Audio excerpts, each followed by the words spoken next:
Manusia mampu bikin unta normal yang lewat indukan, mampu ndak? Ndak. Artinya umatnya Rasulullah lebih sering melihat kekuatan Allah Subhanahu wa ta'ala kulla waqtin wa hinin, setiap saat, karena cara berpikir sudah dibenahi Al-Qur'anul Karim. Jadi gampang sekali, mukjizatnya Quran itu gampang sekali. Nak raro kebangetan gitu. Paham ya? Maka untuk jadi wali umatnya Nabi itu lebih mungkin karena melihat kedahsyatan Allah setiap saat. Tidak usah nunggu sesuatu yang super kayak apa? Kan filakil bahri, sebagaimana laut terbelah oleh tongkatnya Nabi siapa? Musa. Terus ketiga, kalau logika mukjizat gini itu terus menerus seperti yang dialami Nabi Musa, resikonya adalah umat selalu menuntut hal yang aneh-aneh dan melupakan hal yang pokok. Itu lebih bahaya lagi. Misalnya begini, contoh gampang, kita ini hidup di bumi setelah sampean belajar ilmu falak atau astronomi atau belajar geologi, planet yang sebesar ini apa, semuanya itu sudah maha dahsyat. Gara-gara kita berpikir butuh kejadian yang aneh, ya gara-gara ingin kejadian yang aneh, mungkin lama-lama Anda ingin cari model hewan yang kepalanya itu di pantat, baru percaya kudrahnya Allah. Lama-lama kamu jadi dukun, seneng ular yang berkepala manusia, itu baru dahsyat. Nanti menjadi klinik. Makanya kritiknya ulama, mukjizat itu tidak perlu dituruti. Karena kalau dituruti itu bahaya bagi kelangsungan kenormalan kita. Makanya kata Abdul Hamid Khan, termasuk kitab yang saya kagumi, kata beliau begini, yang menjadikan orang kafir adalah dia nganggep kudrahnya Allah Ta'ala itu bergantung sesuatu yang dahsyat. Dia nggak sadar bahwa keseharian dalam hidupnya semuanya pertunjukan kudrahnya Allah Subhanahu wa Ta'ala. Kayak tadi saya contohkan nyamuk tadi, inna woha la yastahi ayyadriba masalam ma, terus terusannya ba'udotan fama fokwa. Kayak apa susahnya bikin nyamuk? Sudah kecil, punya alat kelamin, punya organ, punya urat, lalu dalam tubuhnya juga ada kuman, kumannya juga berorgan. Kebayang nggak Anda bikin seperti itu? Enggak. Dahsyat mana dengan tongkatnya Nabi Musa? Sama-sama berstatus kita tidak mampu sama sekali. Dahsyat mana? Sama kan? Nah, itu yang diinginkan Rasulullah Shallallahu Alaihi Wasallam, dan Al-Quran menggiring kita cara berpikir begitu terus. Sehingga Quran cukup menghentikan wa ma min dabbatin fil ardi wala ta'iri yatiru bi janahaihi illa umamun amsalukum. Sebetulnya burung yang setiap hari terbang, yang setiap hari lewat Anda, itu semuanya bukti kekuasaan Allah Subhanahu wa Ta'ala. Tidak usah nunggu kejadian-kejadian super dahsyat. Terus keempat, korbannya para kiai, termasuk saya. Jadi nanti kalau saya tidak bisa haji terbang, wah tidak kiai, tidak bisa terbang, tidak bisa kayak Harry and Potter misalnya gitu, tidak bisa kayak Harry. Jadi nanti kiai juga dituntut gitu, bisa terbang kayak Aladin. Jadi nanti repot. Semua kebenaran agama bergantung pimpinannya ini punya kedahsyatan itu. Akhirnya celakanya apa? Ada orang yang pura-pura dahsyat tapi penipu, kayak kasusnya Dimas Kanjeng. Jadi makanya nanti itu saya akan memberi penjelasan tentang apa? Mukjizatnya Al-Quran, kenapa disebut mukjizat paling apa? Dahsyat. Ini saya bacakan tag pokoknya ya, supaya sampean tahu. Ini tabaruk sama Imam Bukhari ya. Redaksi yang diriwayatkan Imam Bukhari, qala Nabi sallallahu alaihi wasallam, ini ikut kitab Fadhailil Quran. Ma minal anbiya'i nabiyyun illa u'tiya minal ayat ma misluhu amana alaihil bashar wa inna ma kana alladhi utituhu wahyan awhahu wa ilayya fa arju an akuna aktsarahum tabi'an yaumal qiyamah. Jadi semua nabi punya mukjizat, yang lewat mukjizat itu orang dipaksa iman karena dahsyat tadi. Saking dahsyatnya terus cocok tidak cocok itu percaya. Tapi kata Rasulullah, mukjizat saya itu berupa wahyu, yaitu Al-Quran. Dan saya berharap dengan mukjizat itu saya adalah nabi paling banyak pengaruhnya yaumal qiyamah. Maknanya paling banyak orang yang iman. Terus di sini dikomentari oleh syarehnya ya, oleh penyarahnya yaitu Ibnu Hajar Al Asqalani. Ya saya baca Arabnya saja. Sama harus pura-pura paham jadi keren. Jangan minta saya terjemah nanti harus pura-pura paham. Bagus kok. Mantas sabah bi qaumin fa huwa minhum. Jadi bergaya orang kaya ya dikira apa? Kaya. Bergaya ulama ya dikira apa? Ulama. Nanti bergaya wali juga dikira wali. Saya baca ya, ini luar biasa menurut saya. Al makna annal mu'jizati al madiyata kanat khissiyatan tusyahadu bil absor kana qoti soleh wa asa Musa. Wa mu'jizatul Qur'ani tusyahadu bil basirah. Jadi kayak tadi, kedahsyatan tongkat Musa itu karena apa? Laut kok bisa dibelah sebuah tongkat. Itu aneh. Kalau maknanya aneh adalah di luar kemampuan manusia, nyamuk lebih aneh. Kayak apa susahnya bikin organ apa? Nyamuk yang sekecil itu. Artinya bedanya apa? Tongkatnya Nabi Musa dengan pertunjukan nyamuk yang sama-sama mengarah satu titik, yaitu mengakui absolutisme kudrahnya Allah Subhanahu. Sama ndak? Sama. Sehingga umatnya Rasulullah tidak perlu ditunggoni mukjizat simsalabim. Cukup penalaran akal. Ini namanya basirah apa? Basirah. Nggih jelas ya? Mohon sampean ra usah kepen roh tongkatnya Nabi Musa toh. Cekap melihat apa? Nyamuk. Ya sudah bagus, sudah maju, sudah keren. Ya jelas ya.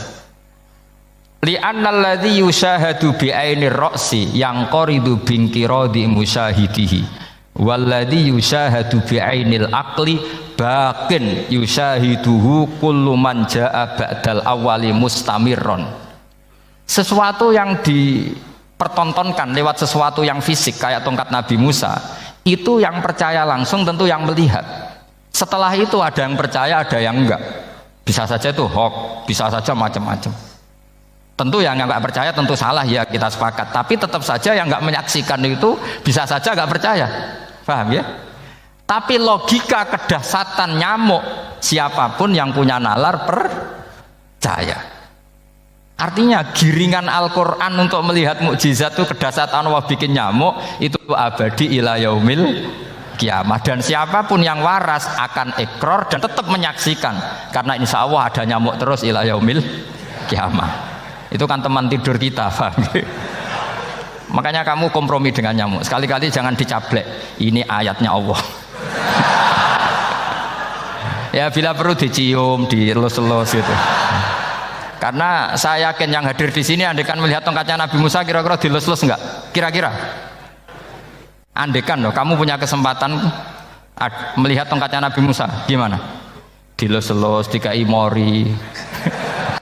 Dikai kembang 7 taman ya gitu. Tapi kenapa nyamuk tidak kamu begitukan? Toh sama-sama ini ayatnya Allah yang luar biasa. Makanya ini ngaji di sini saya ulang lagi, sama tidak perlu merasa punya hak adami sama saya, karena saya memang buyut saya kandung itu orang Damaran, namanya Mbah Hafsah. Hafsah itu binti Maksum bin Soleh bin Asnawi Sepuh. Jadi saya ini termasuk turunan beliau yang keluar dari Kudus di Rembang. Karena mbah saya kandung itu sepupunya Mbah Sahal ya, sama Mbah Sahal ibunya Badiah ya putrinya Mbah Hafsah ini. Kalau ibu saya namanya Sofiyah ya putrinya Mbah Hafsah ini. Jadi kenapa saya cerita ini ya, memang Quran sudah terang-terangan ngendikan dzurriyatam ba'duha mim ba'd. Jadi kekuatan dzurriyah itu luar biasa. Jadi kita menjaga harkat dan martabat para leluhur supaya ilmu ini terjaga. Jangan marisi gaya tok, bayi alim terus putune pedita-pediti gak alim terus gak keren, menurut saya itu malu gitu. Jadi marisi itu ya kalau putunya orang alim ya alimnya, jangan marisi mulyane. Orang alim terus mulya tok gelem dicucup itu gak keren menurut saya. Niru alimnya dulu baru sama-sama dicucup itu baru betul, paham ya? Jadi ada aturannya lah. Saya teruskan. Sehingga Quran kalau menggiring mukjizat, ketika Rasulullah SAW dituntut kafir Mekah, kita tahu kan mereka nuntut apa misalnya? Lan nu'mina laka hatta tafjura lana minal ardi nabawayam bu'a au takuna laka jannatum min nakhili wa inabin fatufajjiral anhara khilalaha nabah tafsira au tusqitas samaa kama za'amta alaina kisafan au ta'tiya billahi wal malaikati qabila au yakuna laka baitum min zuhrufin au tarqa sama. Masih mereka bilang gini, walan nu'mina liruqiyika hatta tunazzila alaina kitaban naqra'u. Mereka nuntut tuh, Muhammad saya percaya kamu Rasul, tapi syaratnya Mekah yang tandus sulap jadi kota yang subur makmur, menjadi jannat subur makmur. Atau begini saja Muhammad, kalau kamu gelo sama saya mangkel karena kita ada iman, turunkan saja azab. Kisafam minas sama, turunkan saja azab. Atau begini Muhammad, kamu kan bilang utusan Allah, kamu datang saja bersama Allah digandeng gitu. Digandeng terus sama Allah diangkat tangan kamu, dimaklumatkan kalau kamu rasulnya. Au ta'tiya billahi wal malaikati qabila. Karena mereka dengan logika yang salah. Yang dikatakan mukjizat itu sesuatu yang seperti itu. Artinya kalau kamu berpikir mukjizat yang seperti itu, berarti Anda turunan kafir Quraisy. Anda turunan apa? Kafir Quraisy.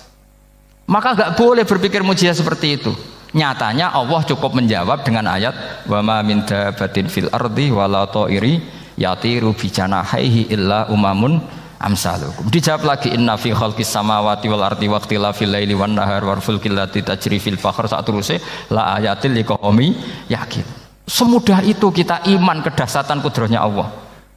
Cukup melihat kerbau. Kok bisa ya jaga populasinya? Padahal tidak pernah dia seminar cara jaga populasi. Nyatanya tetap terjaga. Tanpa lamaran ya bisa jaga keturunannya. Tanpa sesar ya anaknya lancar. Tanpa sesar kan? Artinya mereka bisa. Karena di sini ada kudratullah. Ada apa? Ada kudratullah. Nah kalau iman seperti itu, Anda baru betul. Yaitu yang disebut Allah ya tanazzalul amru bainahunna li ta'lamu annallaha ala kulli syai'in qadir wa annallaha qad ahata bi kulli syai'in ilma. Semua urusan di alam raya ini hanya Allah ingin mempertontonkan bahwa saya kuasa. Jadi tidak perlu nunggu yang aneh-aneh.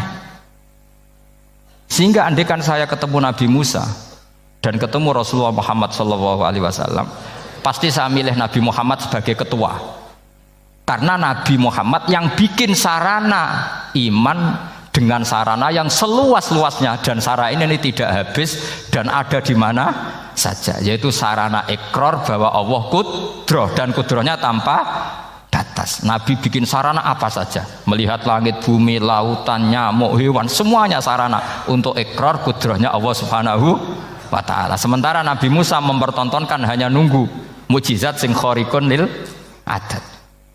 Paham ya? Makanya wajar kalau Nabi bergelar Afdolul Ambiya Sayyidul Awwalin wal Akhirin. Karena memang lebih efektif cara menggiring supaya orang iman.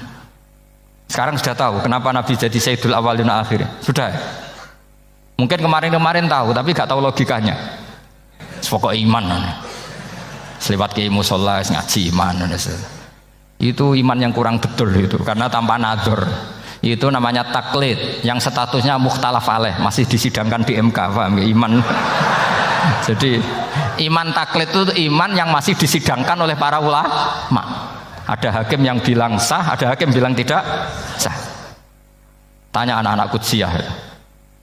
Imanul muqallid itu mukhtalaf alaih apa mujma' alaih? Mukhtalaf alaih. Kalau imanu ahli nazar mujma' alaih. Insyaallah barokahnya ngaji ini semuanya min ahli nazar, apa? Min ahlin, jangan amin sudah jadi, ini sudah jadi ini. Kalau amin kan masih berdoa, bisa makbul bisa ndak boleh iman kok. Ayo iman kepada Allah dan Rasul, amin, ndak boleh. Sesuatu yang pasti ndak boleh diamini, itu kan jadi kacau nanti. Harus bilang apa?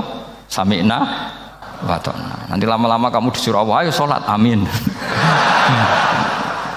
Ndak boleh. Jadi amin itu ada aturannya.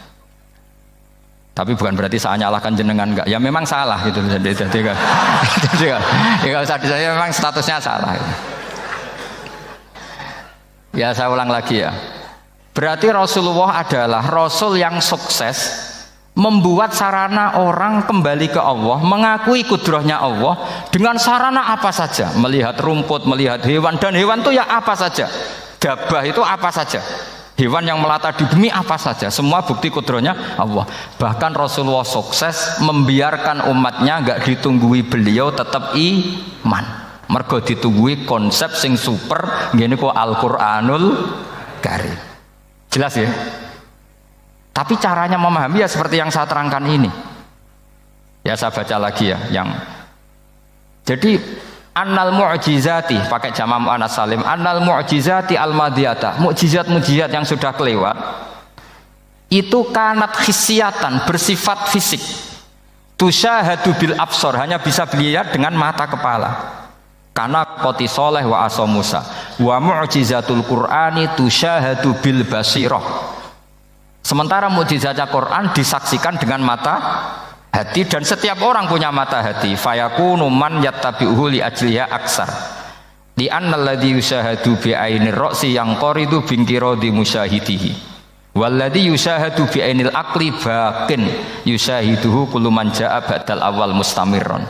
Sesuatu yang dilihat dengan mata kepala, setelah para saksi ini meninggal, maka setelahnya mencari-cari, bisa percaya bisa enggak. Tapi mukjizat yang disaksikan mata hati, siapapun percaya dan sampai ila yaumil kiamat.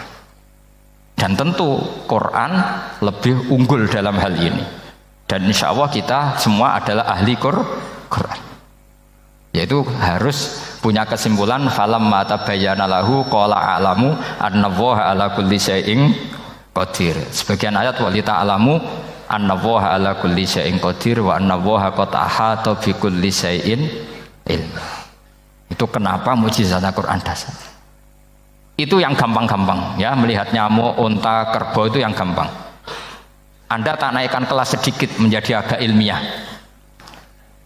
Misalnya begini, kamu ahli falak. Misalnya kamu ahli falak.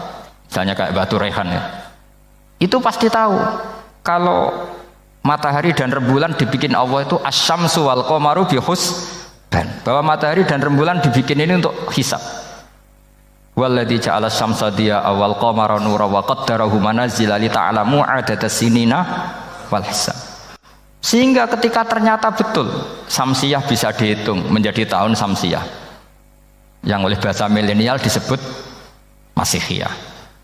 Sayyidina Umar agak tersinggung. Sebetulnya yang namanya hisab itu tidak ada hubungannya dengan Masehi dan Hijriyah, itu tidak ada. Semua berdasar matahari atau apa? Rembulan. Lah sialnya yang samsiyah ini oleh bahasa internasional disebut apa? Masehiyah. Makanya Sayyidina Umar marah terus bilang ya sudah kalau gitu Qamariyah bikin apa? Hijriyah. Jadi itu sebenarnya nama politik. Sebetulnya kalau objektif yang jadi ukuran ya samsiyah sama Qamariyah. Berhubung ini sudah diambil tetangga partai sebelah, akhirnya ya kira-kira gitu loh. Jadi kira-kira seperti itu. Akhirnya kita namanya apa? Hijriyah. Apa samsiyah sama apa? Hijriyah. Sebetulnya yang asli ya samsiyah, Qamariyah. Tapi nggak apa-apa lah. Dunia itu mesti ada politiknya. Lah yang repot orang-orang fanatik hukum pakai bahasa nasional itu repot. Jadi misalnya kematian Yesus Kristus itu mesti Batu Rehan kan nggak percaya, akhirnya ditambahi kematian Sibeh. Karena kalau bilang iya kan percaya, makanya ditambahi apa? Sibeh. Karena menurut orang Islam berkeyakinan Nabi Isa itu nggak terbunuh, maka ditambahi apa? Sibeh. Saya dulu pernah usul, karena beliau itu kalau manggil bahasa itu bude, jadi saya pernah sowan usul. Mbak ditulis gini saja, Mbak. Kematian Yesus dalam kurung katanya.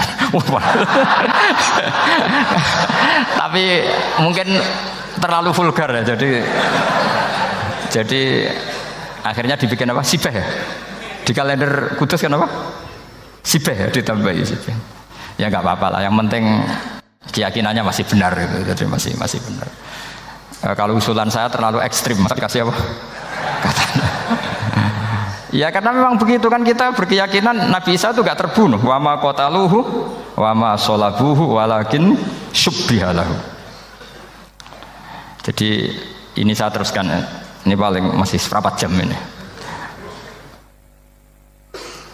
Kalau kelamaan sampai dolim itu ganggu kiai lama-lama gitu.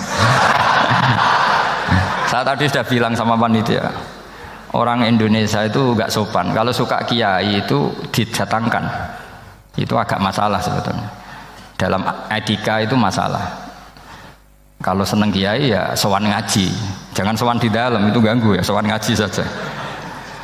Dulu Imam Malik itu anaknya raja itu, Imam Malik itu seangkatan dengan Harun Ar-Rasyid. Makanya jangan berharap kalau saya gampang diundang. Bukan karena saya sombong, memang etikanya seperti itu. Jadi Imam Malik diminta datang ke istana untuk ngajar anak-anaknya Harun apa? Ar-Rasyid. Masyhur Imam Malik tersinggung terus kata bilang, al ilmu yu'ta la ya'ti. Ilmu itu disowani bukan sowan. Akhirnya Harun Ar-Rasyid minta anak-anaknya datang ngaji ke Imam Malik. Itu anak presiden. Imam Malik berani, al ilmu yu'ta la ya'ti. Tapi kalian beruntung karena saya hormat sama mbah-mbah saya di sini. Wong makom buyut saya itu ya berarti apa ya? Selatannya makamnya Sayyid Ja'far Shadiq itu di situ kan ada makamnya Mbah Soleh, Mbah Maksum, itu mbah saya. Makanya dulu saya ngaji di sini lama di Damaran itu. Maksudnya lama itu ya mungkin setahun. Karena saya memang mulai kecil di sarang, sampai sekarang saya masih ngajar di sarang. Tapi dulu cukup ya, karena saya kesini sudah hafal Quran, jadi hanya setor setiap hari satu juz, jadi cepat lah. Saya tidak punya masalah ingatan, alhamdulillah, jadi cepat hafal. Saya terangkan lagi ya, ini penting ya, masalah mukjizatnya Quran. Selama ini orang tuh mau bilang tok, mukjizatnya Quran itu dahsyat, tapi nggak bisa menerangkan. Itu masalah. Makanya kita harus bisa menerangkan mukjizatnya Al-Quran dahsyat itu apanya. Yaitu tadi, tongkatnya Nabi Musa hanya disaksikan oleh orang yang di era itu. Toh tujuannya mukjizat adalah diakui kemudian orang menjadi iman. Lalu Rasulullah SAW beliau sudah intaqala ila rafiqil a'la. Tapi konsepnya Quran menjadikan orang yang nggak ditunggui beliau tetap iman ila yaumil kiamah. Itu yang maksud fa'arju an akuna aktsarahum tabi'an yaumal kiamah. Mukjizat saya itu cukup Quran kata Nabi, dan dengan mukjizat itu orang akan iman ila yaumil kiamah. Caranya seperti ini. Karena tadi sedahsyat-dahsyatnya mukjizat, tujuan utama orang terdikte supaya ikrar ngakui kudrohnya Allah. Lah ngono kok ngenteni tongkat sakti lah opo, cukup deloknya mau. Paham nggih? Jelas ya? Alhamdulillah, mau naik kelas ini sudah benar, ini sudah benar. Terus kedua begini, kedahsyatan Quran lagi. Quran itu bisa merunut, mentartibkan logika. Bahkan logika ini logika yang universal. Siapa saja merasakan logika itu. Misalnya begini, dulu orang kafir itu punya Tuhan banyak. Tentu yang dipertuhankan yang mana? Yang dipertuhankan itu banyak. Karena pikiran mereka urusan banyak, problem banyak, ya Tuhannya harus banyak. Ada BPKB 3D kan, istri cerewet, macam-macam lah. Itu kan problemnya banyak, maka Tuhannya harus banyak. Karena Tuhan itu maknanya penyelesai masalah. Sehingga kalau masalahnya banyak, Tuhan harus banyak. Ketika Rasulullah membawa konsep satu Tuhan, mereka janggal.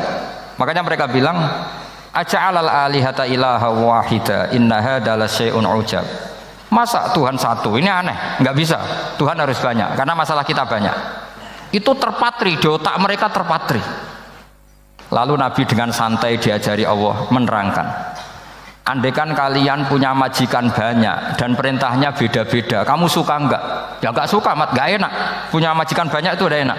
Milih mana majikan banyak sama satu? Satu aja, mat. Tuhan kamu adalah majikan kamu. Kalau banyak kamu bingung. Ya mat, satu aja mat. Itu segampang itu. Jadi menggiring, Tuhan itu kan bos kita, tuan kita. Kalau banyak berarti yang memerintah kita banyak, dan bisa konflik bos-bos kita ini karena berebut anak buah tadi. Akhirnya mereka, kalau kamu punya majikan banyak dan perintahnya beda-beda, semuanya minta dilayani, kamu pusing enggak? Ya pusing, mat. Minta mana? Majikan banyak sama satu? Satu saja Muhammad. Ya Tuhan kamu adalah atasan kamu, maka harus satu. Mereka paham. Oke, mat, Tuhan satu. Itu yang dimaksud dorobawaw matalar rojulan fihi syuraka umutasyakisuna warojulan salamal lirojul hal yastawiyani masalah. Langsung alhamdulillah. Karena mereka yang paling bodoh pun paham dengan logika itu, paham. Kalau Tuhan banyak, perintahnya banyak, kita repot. Maka Allah bikin satu masalan, yaitu rojulan fihi syuraka umutasyakisuna wa rojulan salamal dirojul. Satu lelaki, satu bos, satu perintah. Kayak apa mudahnya Allah. Kemudian mereka tetap menuhankan Lata, Hubal dan Uzza, karena mereka dipertuhankan. Sebenarnya nggak pernah Tuhan, tapi dipertuhankan. Allah memberi contoh tuh sederhana sekali.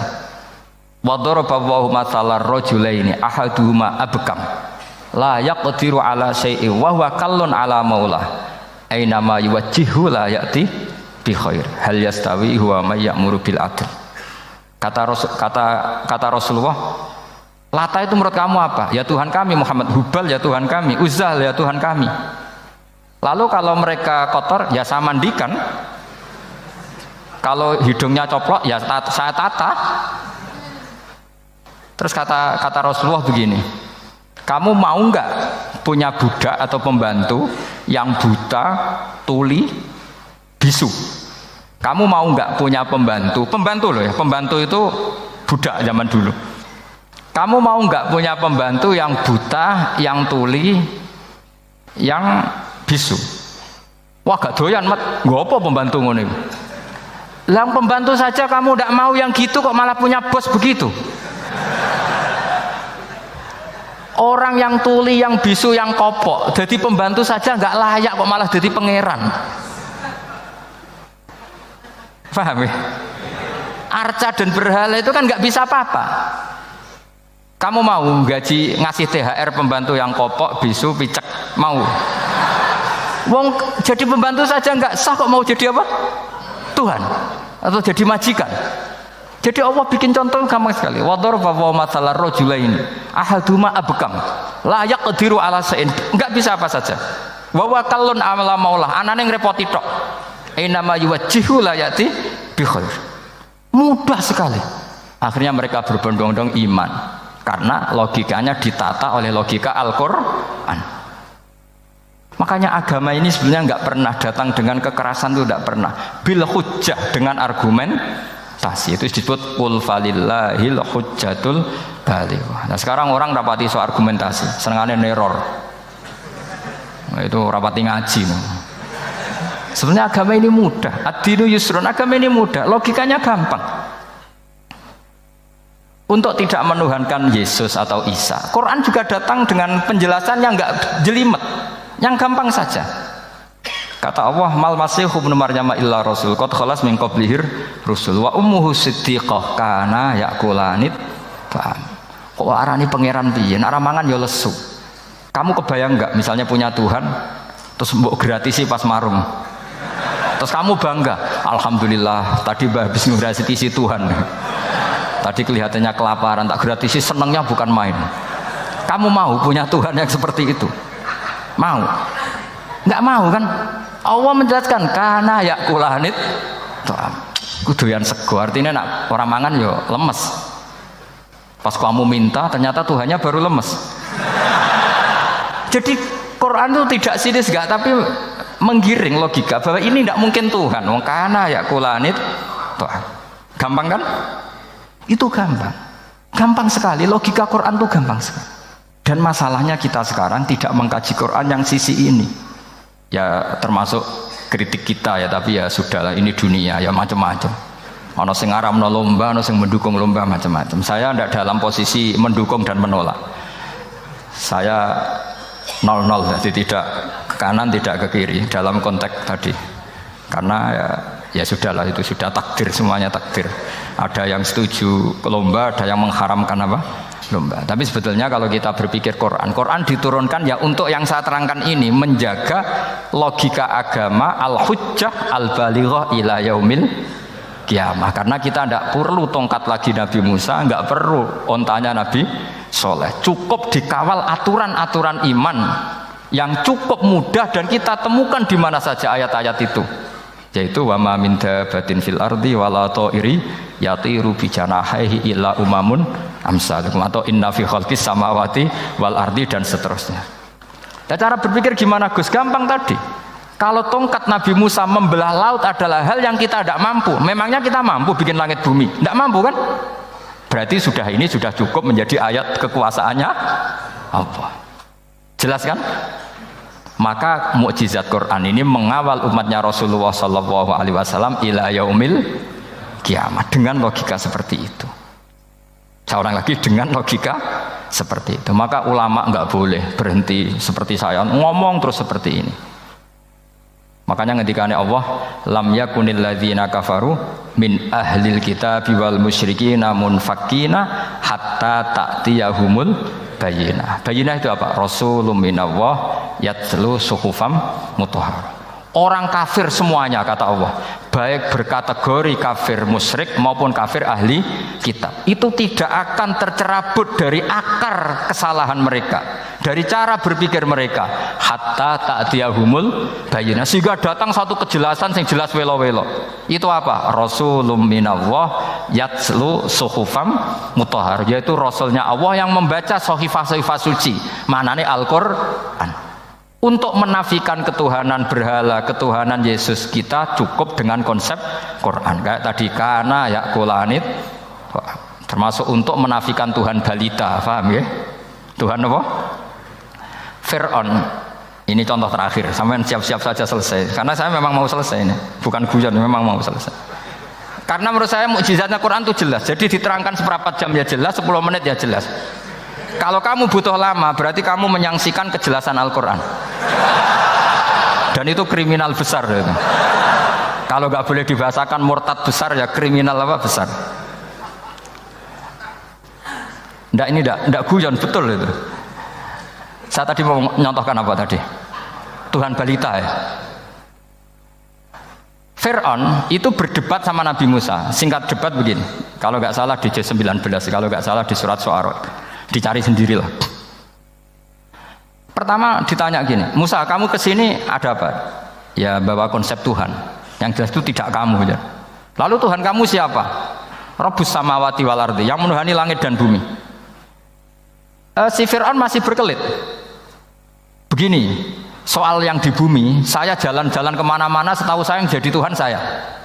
Ma'alim tulakum min ilahin apa? Ghairi, di mana-mana yang dituhankan saya. Soal kemungkinan di langit begini, tunggu saya. Terus di Haman dipanggil, ya Haman ibnili sarhal ali abluhul asbab as-samawati fa'attali'a ila ilahi Musa. Haman, bikinkan saya piramida yang tinggi. Saya mau lihat Tuhannya Musa, apa betul ada. Padahal andaikan terjadi piramida kan Tuhan pun nggak bisa dilihat. Wong sampean yang wali saja tidak bisa melihat. Wali tadi yang sing disakeni Allah tadi itu aja nggak bisa melihat. Apalagi Fir'aun. Akhirnya Nabi Musa sadar bahwa logika itu tidak masuk ke Fir'aun, nggak masuk. Padahal ada pengawalnya banyak.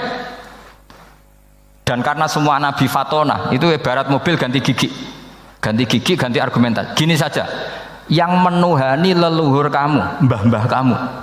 Wah, itu sontak kaget Fir'aun. Pengawalnya ya kaget. Oh iya, kalau Fir'aun ini Tuhan, mbah-mbahnya tanpa Tuhan. Kan Tuhannya datang terlambat. Berarti mbah-mbahnya dulu itu tanpa Tuhan, karena ini ada Tuhan balita tadi itu. Akhirnya hampir separuh, mungkin hampir semua pengawalnya Fir'aun itu iman semua. Meskipun yaktumu imanahu, ini yang diceritakan Quran, wa qala rajulun mu'minun min ali fir'auna yaktumu imana. Karena runtuh, semua logika Fir'aun sebagai Tuhan itu runtuh. Hanya dengan logika, kalau kamu Tuhan, lalu mbah-mbah kamu Tuhannya siapa? Fir'aun mangkel. Wah bahaya logika Musa, tangkap Musa, gak debat lagi. Kayak apa mudahnya logika Quran untuk menafikan ketidaktuhanan Fir'aun. Yaitu mengatakan Rabbukum wa Rabbu abaikumul awwali. Karena dikatakan Tuhan langit, Fir'aun masih berkelit. Nanti dulu saya mau bikin piramida, mau saya lihat ada enggak Tuhan kamu. Nabi Musa langsung ganti gigi, yang nuhani mbah-mbah kamu. Orang kan berpikir, ini kalau Tuhan betul, lalu orang-orang dulu Tuhannya siapa? Kan Tuhannya datang terlambat. Nah itu lagi-lagi, dan kita baca Quran itu ila yaumil kiamah. Makanya tidak ada umatnya Rasulullah SAW kemudian imannya itu ada syak, nggak ada sama sekali.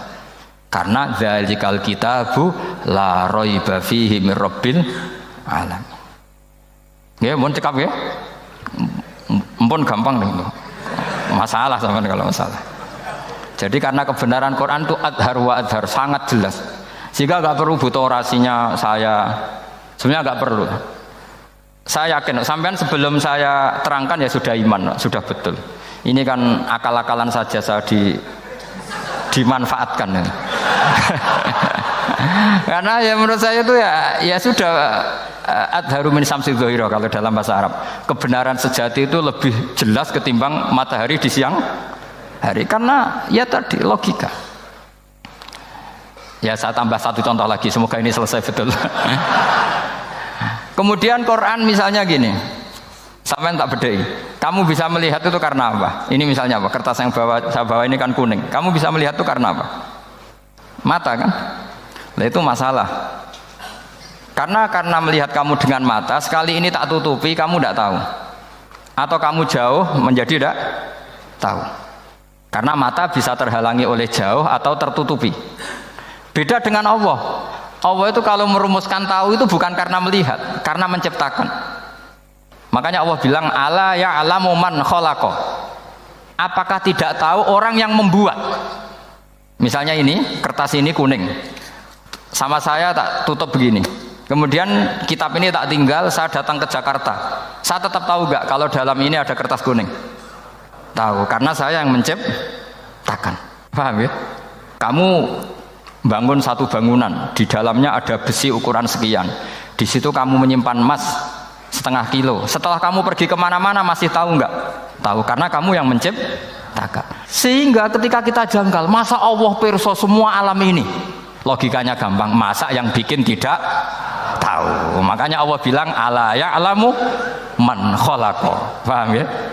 Jadi gampang sekali. Mukjizatnya Quran tuh gampang sekali. Anak raro kebangetan gitu. Apa buktinya Gus kalau orang tertentu tidak kena hisab? Ya buktinya tadi misalnya innalladzina qalu rabbuna Allahu tsummas taqamu tatanazzalu alaihimul malaikatu alla takhafu wala tahzanu wa absyiru. Mungkar nakir adalah malaikat penakut, membawa ketakutan. Sementara para wali ini jelas malaikat kena konstitusi. Malaikat harus mengatakan ke para wali alla takhafu wala tahzanu. Makna tafsir itu memaknai atau menduga apa yang dikehendaki Allah. Tentu itu sulit. Satu, bahwa faktanya kita sudah tidak bisa komunikasi dengan Allah karena tidak ada wahyu lagi. Sehingga dari kehati-hatian ini pernah suatu saat Abu Bakar ditanya, ma makna abban fi qaulihi ta'ala wa fakihata wa abba. Beliau menjawab, saya tidak lagi pantas hidup di atas bumi, di bawah naungan langit, jika saya mengatakan naqulu fil Quran, jika saya harus berpendapat tentang Quran apa yang tidak saya ketahui. Itu kehati-hatian yang dilakukan Sayyidina Abi Bakrin As-Siddiq.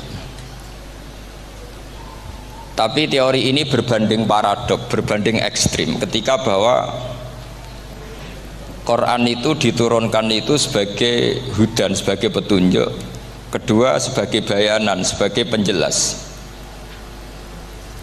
Dan ini yang saya yakini. Kalau sebagai penjelas, Quran itu harus jelas sekali dan bisa menjelaskan. Dan Quran mensifati dirinya wal kitabil mubin, demi kitab yang memberi penjelasan. Sehingga dari sudut ini orang kafir pun mungkin memahami Qurannya. Dan menurut saya orang kafir pun bisa paham Quran. Kalau Ahok itu melintir Quran, tidak memahami Quran, paham? Senok harganya itu melintir Quran tapi tidak memahami Quran. Tapi bahwa Quran itu bisa difahami orang kafir itu ya. Logikanya gampang begini, kata Imam Syafi'i dalam kitab Ar-Risalah. Ketika Quran turun, itu pendengarnya itu udah ada yang Muslim, belum ada santri Kewagian, nggak ada santri Lirboyo, udah ada santri Sarang. Pendengarnya itu non Muslim. Nah ini sampai angan-angan. Ketika Quran turun tuh pendengarnya Muslim atau non Muslim? Non Muslim. Andai kan Quran itu turun tidak difahami orang kafir, maka lalu objeknya siapa? Sasarannya siapa? Nah sebab itu akan aneh kalau kita yang mondok, misalnya ngaji Edkon, ngaji Alfiyah, ngaji Ulumul Quran, apa saja. Kemudian Anda tidak paham Quran, padahal orang kafir saja bisa paham.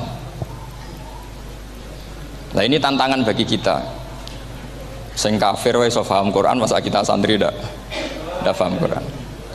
Makanya begini, di antara awal-awal periode Makkiyah ada surat disebut Qul ya ayyuhal kafirun.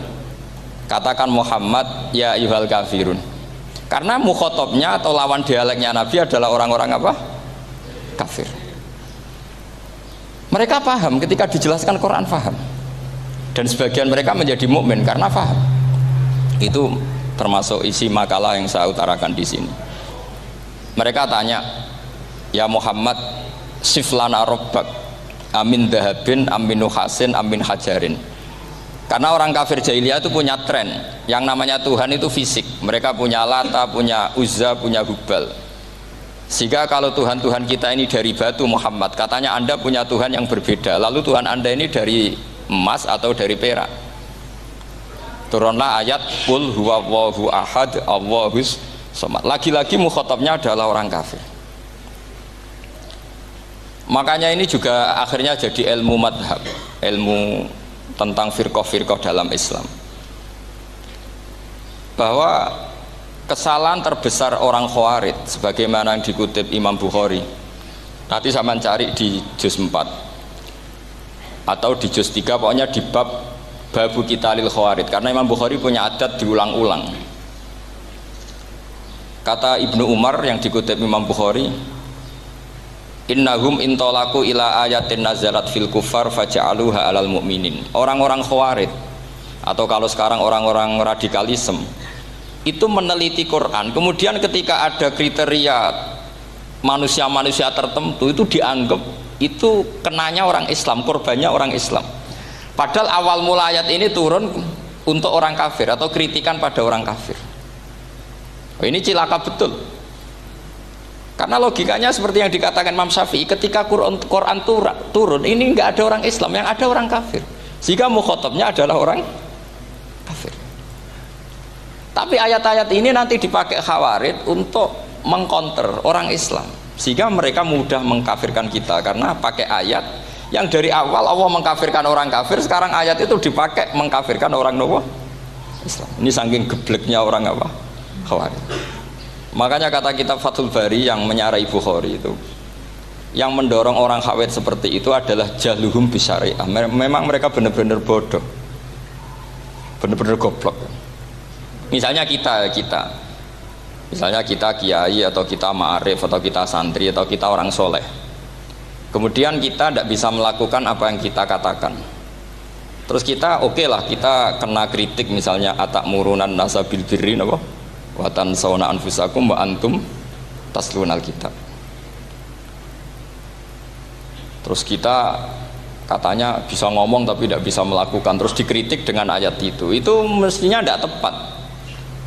Karena itu asbabun nuzulnya adalah orang-orang Yahudi karena tahu bahwa sifat Rasulullah itu ada di Taurat, mereka menyuruh keluarganya itu masuk Islam, tapi mereka sendiri tidak mau Islam. Kemudian turunlah ayat atakmurunan nasa bil birri wa tansawna anfusakum wa antum taslunal kitab afala ta'qilun.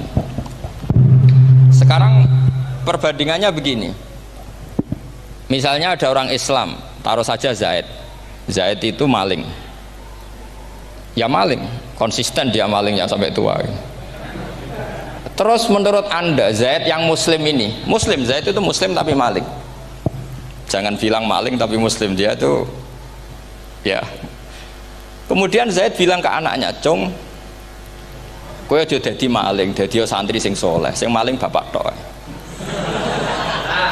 Ndak, ini menurut analisis usul fikih, ngomongnya Zaid itu benar apa salah? Benar kan? Nasihatnya ya benar, ngomongnya juga benar. Kamu tidak bisa ngeritik Zaid, kamu bisa ngomong tapi tidak bisa melakukan, tidak bisa. Fa innal amra bil ma'ruf wajib, wal qawla bil ma'ruf ya wajib, wal qawla bil haqqi ya wajib. Jadi itu hal yang berbeda. Misalnya fa innal amra bil ma'rufi wajibun, memerintahkan barang baik itu baik. Wa innal qawla bil haqqi ya wajib, mengatakan yang hak itu ya wajib. Berarti Zaid tetap kena khitab, kamu harus nasihati anak secara benar, kamu juga harus ngomong hukum secara benar. Lalu ketika Zaid ngomong hukum secara benar, cung ojo maling, maling itu dosa, cung ojo nerusno profesi ini bapak maling, maling itu tidak benar. dia berarti sudah melakukan dua kebenaran, yaitu ngomongnya benar, nasihatnya benar. Dia salah, perilakunya tetap maling. Tapi jangan karena dia maling lalu omongannya nggak salah juga, berarti salahnya malah 3. Makanya ini pentingnya ngaji sama ulama, sama ahli usul fikih.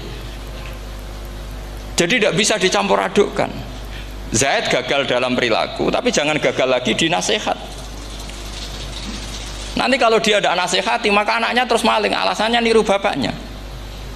Karena bapaknya kalau mau nasihati nanti disemprit sama santri-santri, Pak, sampean ra oleh nasihati anake ra usah maling, sampean dhewe maling. Oh, tidak bisa cara usul fikih. Itu malah yudroku kulluh, la yudroku napa? Kulluh, atau bahasa populernya al-maisur la yasqutu bil maksur. Misalnya kita sebagai kiai hanya bisa takrib, hanya bisa jurumiyah. Apa yang muda Fatul Mu'in cek abote bulet, maknanya bulet. Kamu tidak boleh ngomong gini, Cong, kowe sebagai muridku kudu nurut aku. Nak gurumu goblok tok takrib, kowe tok takrib wae. Gak oleh ngelangkai guru, gak sopan gitu misalnya gitu. Gak boleh gitu. Tetap kita ngomong, Cong, kowe aja koyo aku. Kowe kudu alim Fatul Mu'in, alim Fatul Wahab. Sama tidak bisa protes, Pak Guru sendiri tidak bisa. Kebenaran tetap sebagai kebenaran, meskipun kita tidak kuat melakukan atau tidak bisa melakukan. Lagi-lagi ayat itu sebenarnya ada untuk kita, untuk orang Yahudi, atamuruna nasa bil birri wa tansawna anfusakum wa antum taslunal kitab. Sebab itu istidlal dengan Quran itu memang resikonya tinggi kalau tidak bagi mutabakhir, karena ya itu tadi. Ini harus ada pengetahuan yang luas tentang asbabun nuzul, tentang kriteria. Nah, kalau terpaksa, saya katakan terpaksa, kalau terpaksa kita itibar itu boleh, tapi itu terpaksa. Bahwa Allah mengkritik orang yang bisa ngomong tapi tidak bisa melakukan. Tapi itu secara usul fikih itu runyam. Teori ini runyam sekali, fatal. Sama lihat tuh di kitab Bajuri atau di kitab-kitab fikih yang lain. Ketika Shahibil Burdah atau Shahibil Bur'ah itu yang Imam Busiri itu, Muhammad bin Busiri itu. Ini salah nama tapi kadung populer. Jadi sebetulnya Imam Busiri itu Shahibil Bur'ah, bukan Shahibil Burdah, tapi kadung terkenal Burdah, kita ikut-ikutan apa? Burdah. Imam Busiri itu ngeluh, saya ini orang yang banyak kesalahan. Di antara salah saya adalah saya bisa ngomong tapi tidak bisa melakukan. Yaitu saya ngomong misalnya orang supaya tahajud, saya tidak tahajud. Saya ngomong orang supaya sholat sunat, saya nggak pernah sholat sunat. Itu sarahnya itu yang menyarai itu kan Imam Bajuri itu yang sarah Burdah. Itu mengkritik begini. Kalau Anda ngendikan itu fi ma'radi dzammin nafsi, yaitu dalam konteks Anda mengkritik diri sendiri oke. Tapi omongan Anda salah. Karena secara usul fikih fatal. Fatalnya begini. Misalnya saya nggak pernah tahajud, ya mungkin itu nyata, mungkin itu nyata. Apakah kemudian saya tidak boleh mengatakan at-tahajjudu sunnatun? Apa saya diwajibkan diam hanya karena saya tidak pernah tahajud, terus saya seorang kiai yang haram mengatakan at-tahajjud sunnatun?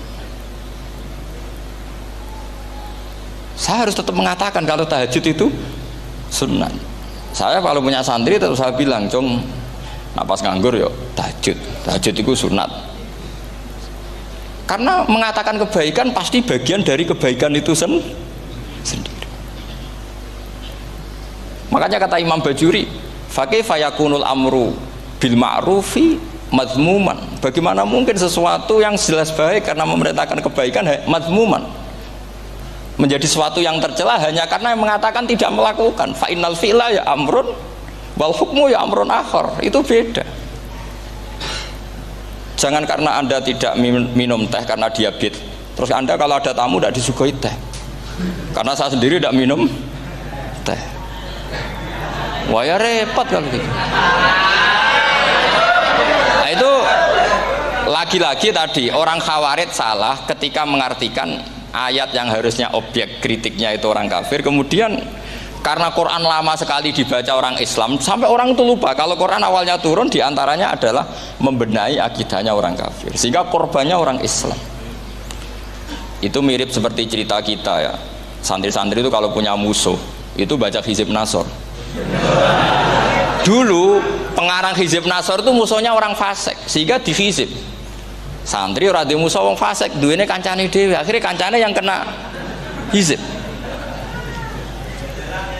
Nah ini penting saya aturkan ya, sama seperti itu. Lama sekali Quran itu hanya dibaca orang Islam dan komunitasnya Muslim, sehingga seakan-akan semua kritikan Quran itu pada orang nopo Islam.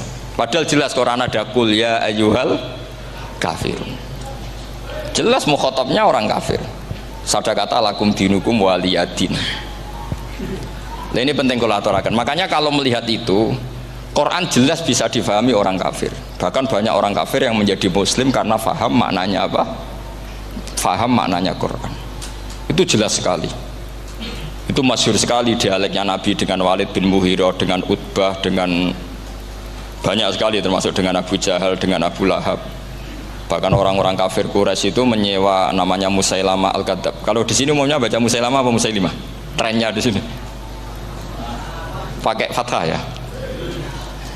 Oh, itu entah ya, nggak tahu saya yang masalah yang mana itu kan, karena memang kalau dalam ilmu riwayat itu sekali salah baca itu kasus betul, kayak Sa'id bin Musayyab atau Sa'id bin Musayyib itu ketika beliau sugeng itu kalau dipanggil Sa'id bin Musayyab itu marah besar, karena maknanya Sa'id al-Musayyab itu yang ditawan.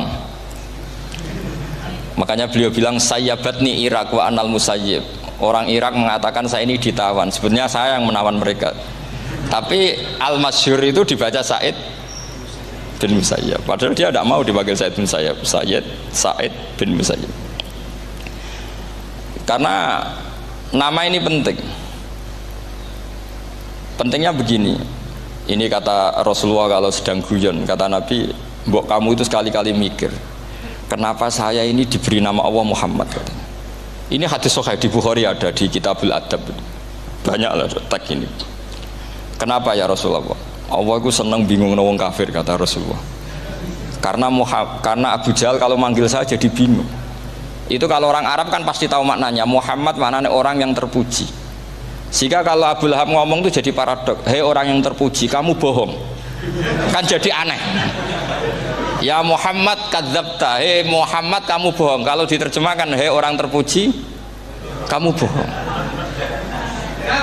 Itu akhirnya sahabat tertawa-tawa. Karena cek pinter deh pangeran milih nama kamu ya Rasulullah, karena ini bingungkan musuh gitu. Makanya kalau kamu udah anak kiai itu anak kamu panggil namakan saja Agus, pasti satu pondok manggil Gus semua. Itu aman itu. Oh itu mbok yang nggak seneng tetap panggil Gus.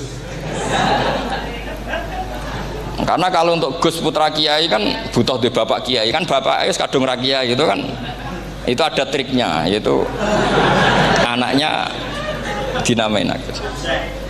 Nah, itu Rasulullah itu sudah dipilih sedemikian rupa oleh Allah, perilakunya benar, ahwalnya benar, sak namanya juga benar.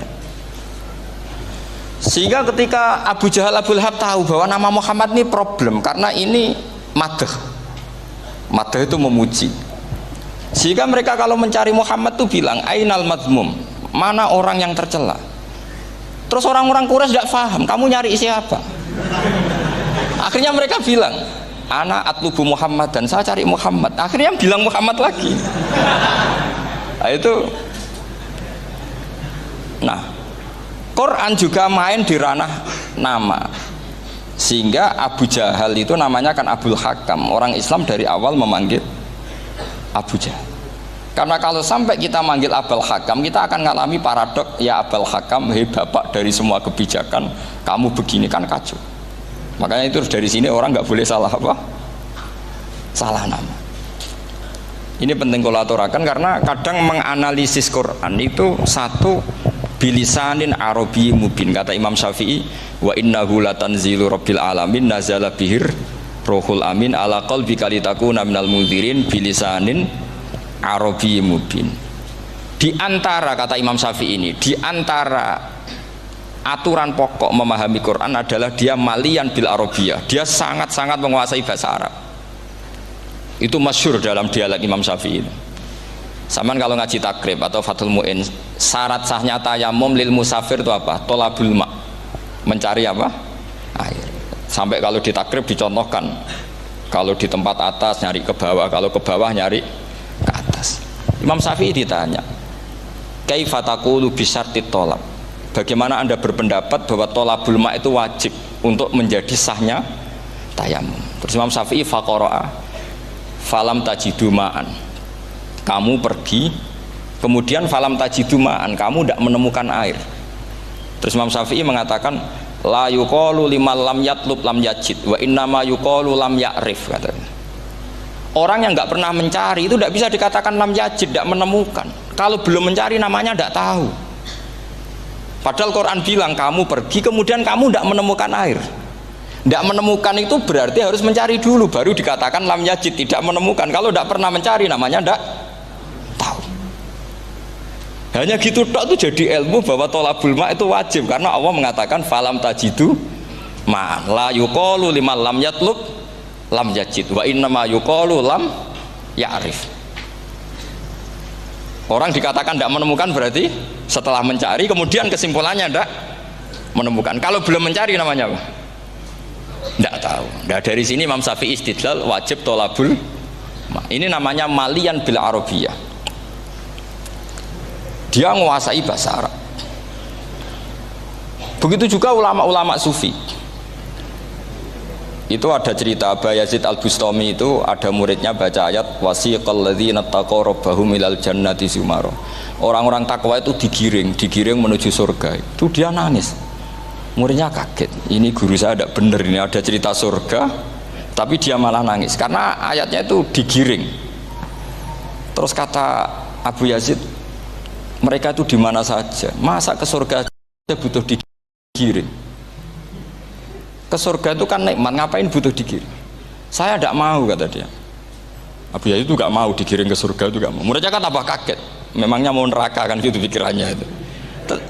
Ternyata beliau jawabnya sederhana. Saya pas itu sudah dekat sama Allah sehingga tidak perlu digiring. Kemudian saya sudah panitia kiamat pas itu, jadi tidak perlu digiring. Nah ini nanti penting jadi satu aturan ilmu ulumul Quran. Saya di rumah itu istiqomah ngajar Qawaidul Asasiyahnya Said Muhammad yang dulu ditulis abahnya Zubdatul Itqan oleh Said Alawi. Kemudian Zubdatul Itqan itu tentu dari kitab Itqan. Terus Said Alawi dulu ngarang kitab Faidul Khobir, sarahnya Faidul Khobir sama Sayyid Muhsin Al-Musawab, dulu dari Padang tapi hidupnya di Mekah. Saya dulu talaki sama Mbah Mun. Itu ternyata ada ayatnya, innal muttaqina fi jannati wa nahar fi maq'adi sidqin 'inda malikim muqtadir. Sekarang sampean saya tanya, menurut Anda semua orang kena hisab enggak? Enggak, sampean jawab saja. Menurut Anda ketika di mahsyar semua orang kena hisab apa enggak? Pasti kita menjawab iya. Tapi kata Said Muhammad, itu keliru. Enggak kebayang orang seperti Nabi kena hisab. Pasti yang kena hisab itu orang-orang yang enggak jelas. Nah, misalnya Nabi jelas baiknya, harusnya ya langsung nggak kena hisab. Karena tidak mungkin seorang saksi kok diaudit, tidak mungkin.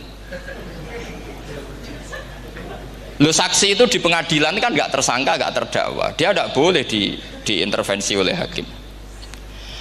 Nah, Rasulullah ketika kiamat, ketika fil mahsyar, fi faslil qada itu jelas, fa kaifa idza ji'na min kulli ummatin bisyahidi wa ji'na bika ala haula'i syahida.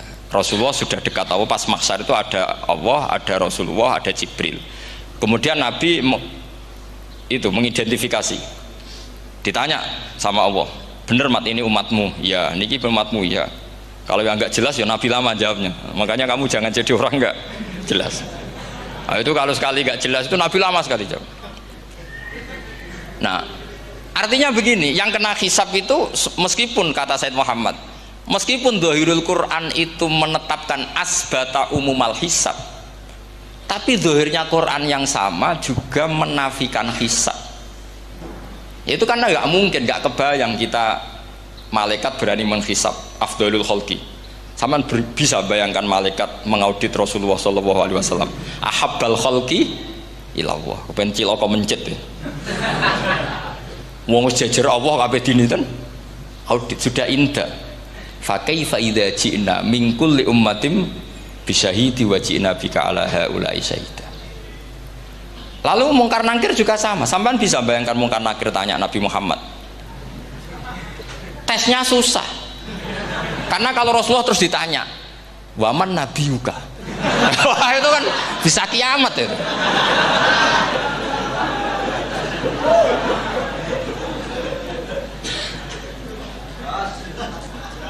Faham ya?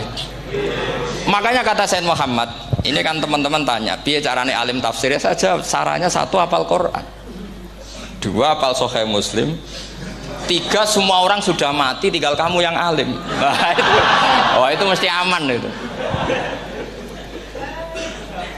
Nah kalau sampean tanya saya, apa buktinya Gus kalau orang tertentu tidak kena hisab? Ya buktinya tadi misalnya innalladzina qalu rabbuna Allahu tsummas taqamu tatanazzalu alaihimul malaikatu alla takhafu wala tahzanu wa absyiru.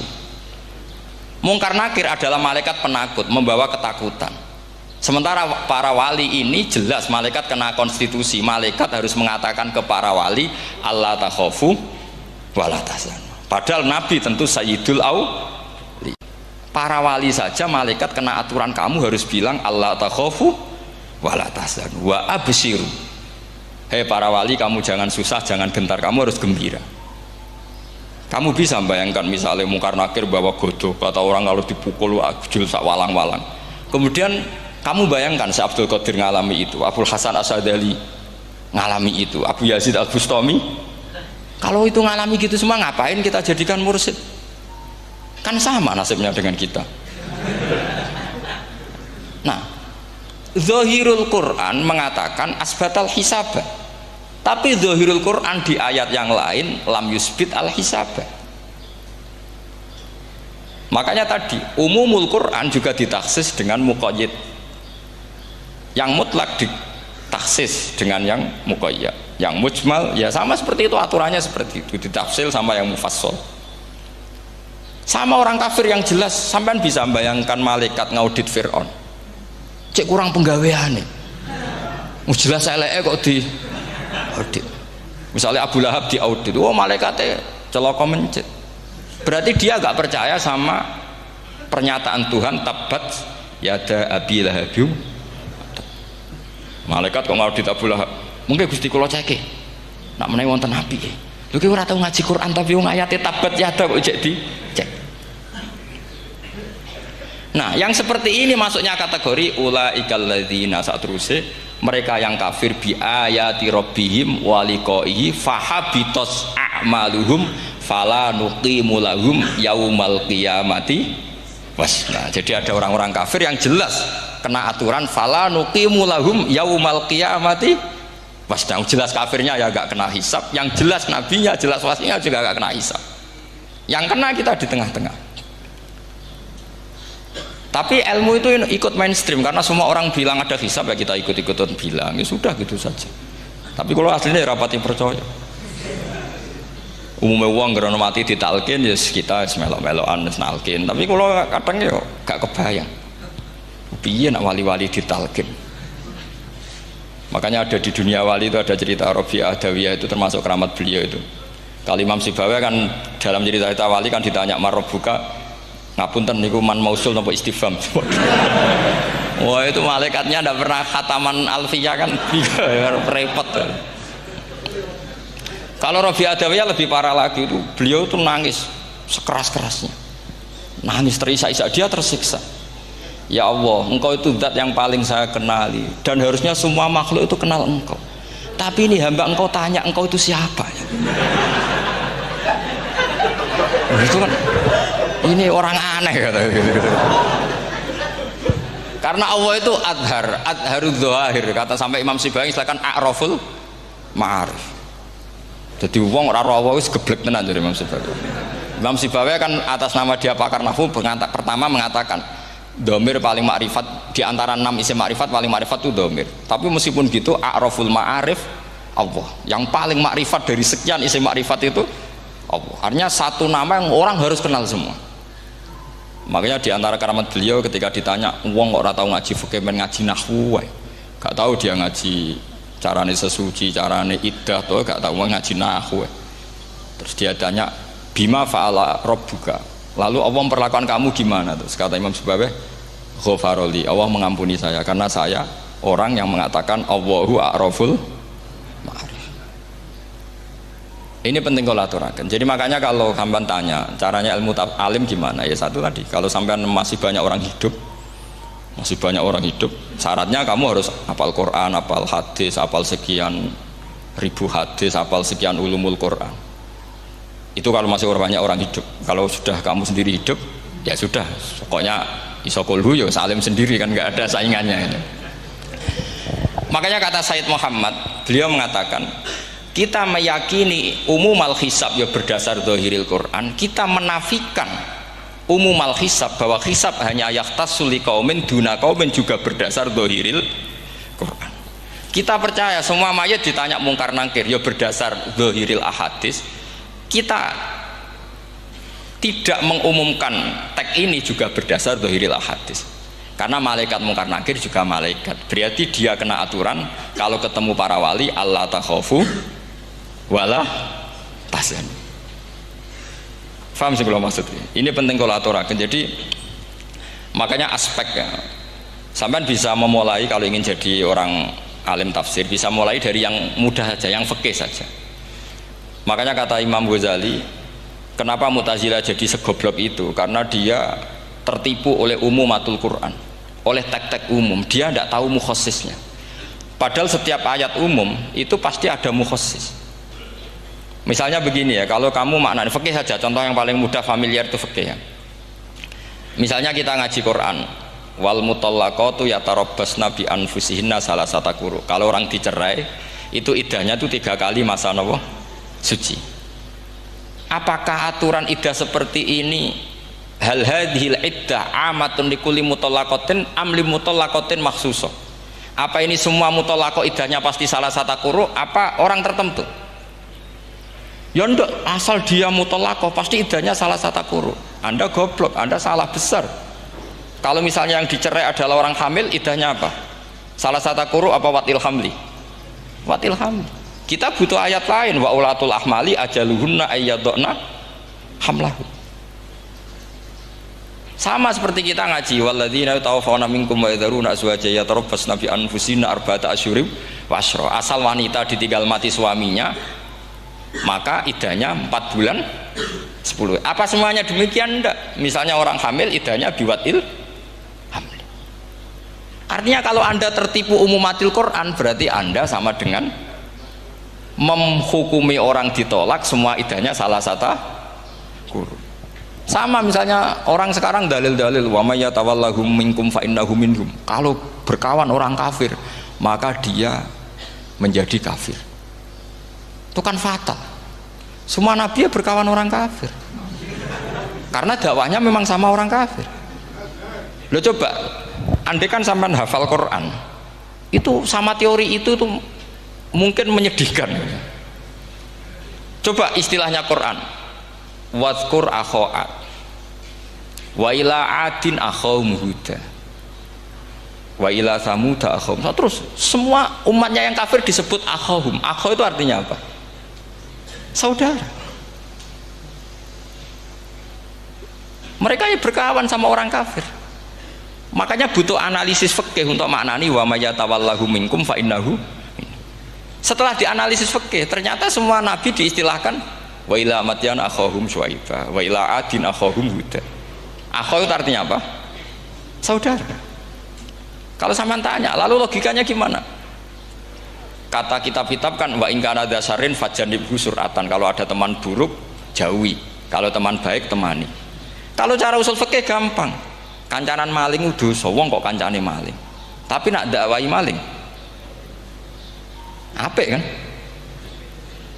Aku orang ngancani kok dakwai dandani, selesai kan? Ngancani maling elek, nak dakwai maling apik. demenan rondo elek, nak didik apik, kan itu seperti itu. Nah, ini penting kalau aturaken. Nah di sini ini makanya NU itu punya sejarah panjang, banyak wali-wali yang jadab, yang coro zahir itu kancanan wong fasik-fasik. Orang syariat bingung, ini wali kok berteman orang fasik. Ya kalau kamu bahasakan teman ya masalah, kalau kamu bahasakan ini binaan. Enggak, sama jawab saja. Kalau dibahasakan teman masalah enggak masalah kan, tapi kalau dibahasakan itu binaan, selesai kan? Sama, Nabi berkawan orang kafir itu enggak karena berkawan, itu binaan Nabi. Memang Nabi itu jadi Nabi, objeknya adalah mengislamkan orang kafir. Ya berlama-lama Nabi dialek dengan mereka, muasyarah sama mereka. Bahkan Nabi diharuskan bersikap baik sama mereka. Itu yang disebut fabima rahmatim minallahi lintalahum walau kunta fadzan ghalidhal qalbi lan faddu min hawl. Tapi sekarang itu orang sudah tidak pakai ilmu. Orang-orang radikalisme itu nggak pakai usul fikih. Pokoknya kalau ada ayat terjemahnya gini ya sudah itu jadi madhab. Akhirnya kecelakaan seperti ini. Pokoknya kalau ada ayat faqtulul musyrikina haitsu wajadtumuhum wa khudhuhum wahsuruhum wa'udu lahum kulla marsad. Sudah hafalnya ayat itu saja. Dia tidak mau ngapalkan misalnya qatilul ladzina yuqatilunakum. Ada ayat lagi wa akhrijuhum yamin haitsu akhrajukum. Sehingga ulama kita membagi kafir itu ada harbi, kita musuhi, ada zimmi, ada muahad, ada musta'man. Itu ulama karena tahu tidak semua orang kafir itu harbi, tidak semuanya zimmi, tidak semuanya muahad, tidak semuanya musta'man.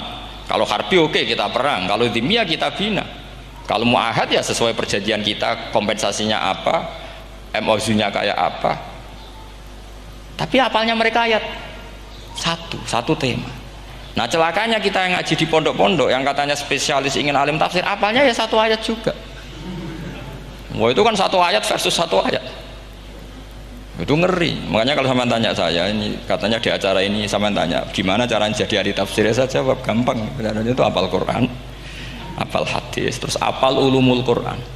Ya misalnya Nadoman ya Faidul Khobir lah, kalau kitab Nasar ya minimal itu setengah lanya itkon lah, kalau nggak lanya-lanya amat ya agak lanya. Karena kitab tafsir itu gampang, teorinya itu mudah sekali. Misalnya al-ibratu bi umumil lafzi la bi khususis sabab, itu sama dengan kayak kaidah fikih.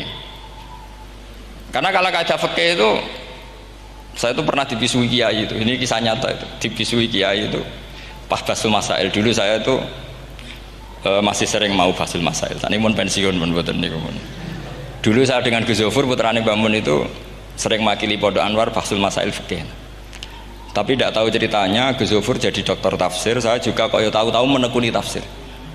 Lama-lama orang itu lupa status saya yang fakih ya. Makanya saya itu ya kadang eman gitu, karena ini status penting juga. Tapi status fikih itu kadang memang menyesatkan. Karena begini, itu dulu pernah ada basul masail itu begini. Ini kisah nyata ini. Ada desainer baju putri untuk putri, anak putri. Kemudian desainer itu menciptakan satu celana pendek misalnya, atau celana seperempat. Dengan desain ini pasti kalau dipakai itu auratnya itu kelihatan. Bagaimana hukumnya desainer ini? Apa termasuk mimman sarro'a as-sayyi'ata? Karena terjadi kasfil aurat. Apa enggak? Rata-rata kalau kiai yang khusyuk-khusyuk, yang sepuh-sepuh, desainer itu dosa. Gara-gara tren pakaian ini wong wedok buka aurat. Tapi kiai-kiai alim yang muda-muda, entah saking belingnya, entah saking pinternya, tidak tahu. Bilang begini, Pak Yai, yang didesain apa? Ya celana itu. Lalu celana itu fungsinya nutupi apa buka aurat? Ya nutupi. Lu kan lumayan urun nutupi. Kalau haram ya dicopot, lu kan malah parah itu. Bingung kayaknya. Sampai bilang gini kan, wah semanis. Itu kan makanya ini guyon ilmiah. Repotnya ngadepi orang alim muda itu kan mbok gedhingi ku ilmiah, mbok senengi fasik.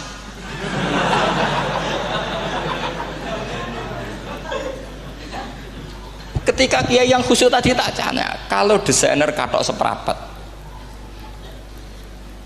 paham gitu? Kau coba yang celana dalam terlalu vulgar gitu, paham gitu? Nggak, rok saja lah, rok mini misalnya, rok selutut.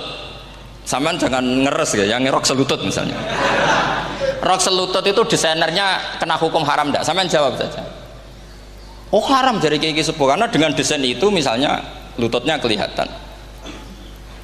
Tapi pertanyaannya Kiai Muda saya masih ingat betul, saya tanya.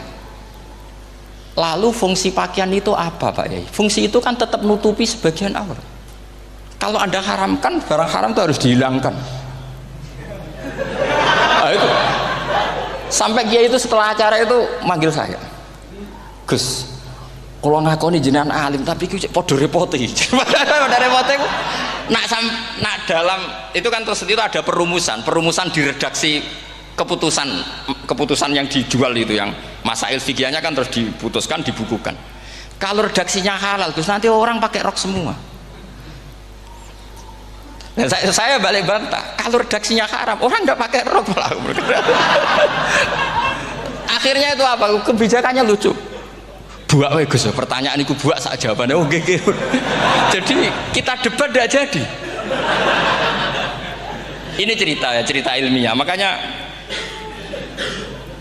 sama tidak wajib manut saya ini terlalu ilmiah. Jadi tidak baik untuk kehidupan kesalian kurang baik. Jadi ini tapi ini ilmu. Tetap kaidahnya fikih ma la yudraku kullu la yudraku kullu. Jangan kalau tidak bisa nutupi aurat semua, lalu jangan sama sekali. Lunggi kan kaidahnya kan gitu, ma la yudraku kullu la yudraku kullu. Misalnya Anda punya tetangga nggak mau pakai jilbab, nggak mau pakai pakaian muslimah, kamu tidak boleh bilang munisan raklambinan, tidak bisa. Ma la yudraku kullu ma la yudraku kullu nu la yudraku napa kullu. Makanya ini kita harus hati-hati. Nah bayangkan sekarang orang meneliti Quran itu yutraku kullu. Mestinya kalau Anda meneliti radikalisme, ayat yang terkait radikalisme diteliti semua.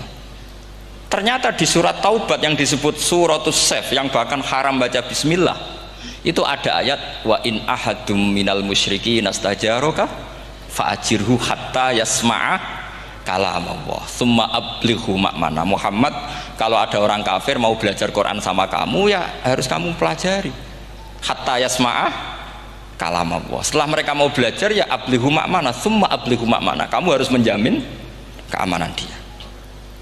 Itu di surat Taubat termasuk akhiru suratin nazalat, gak mungkin terjadi mansuh. Tapi orang-orang ekstremis selalu pakai faqatulul musyrikin haitsu, apalan itu terus. Yang orang liberal yang menaparin la ikraha fiddin.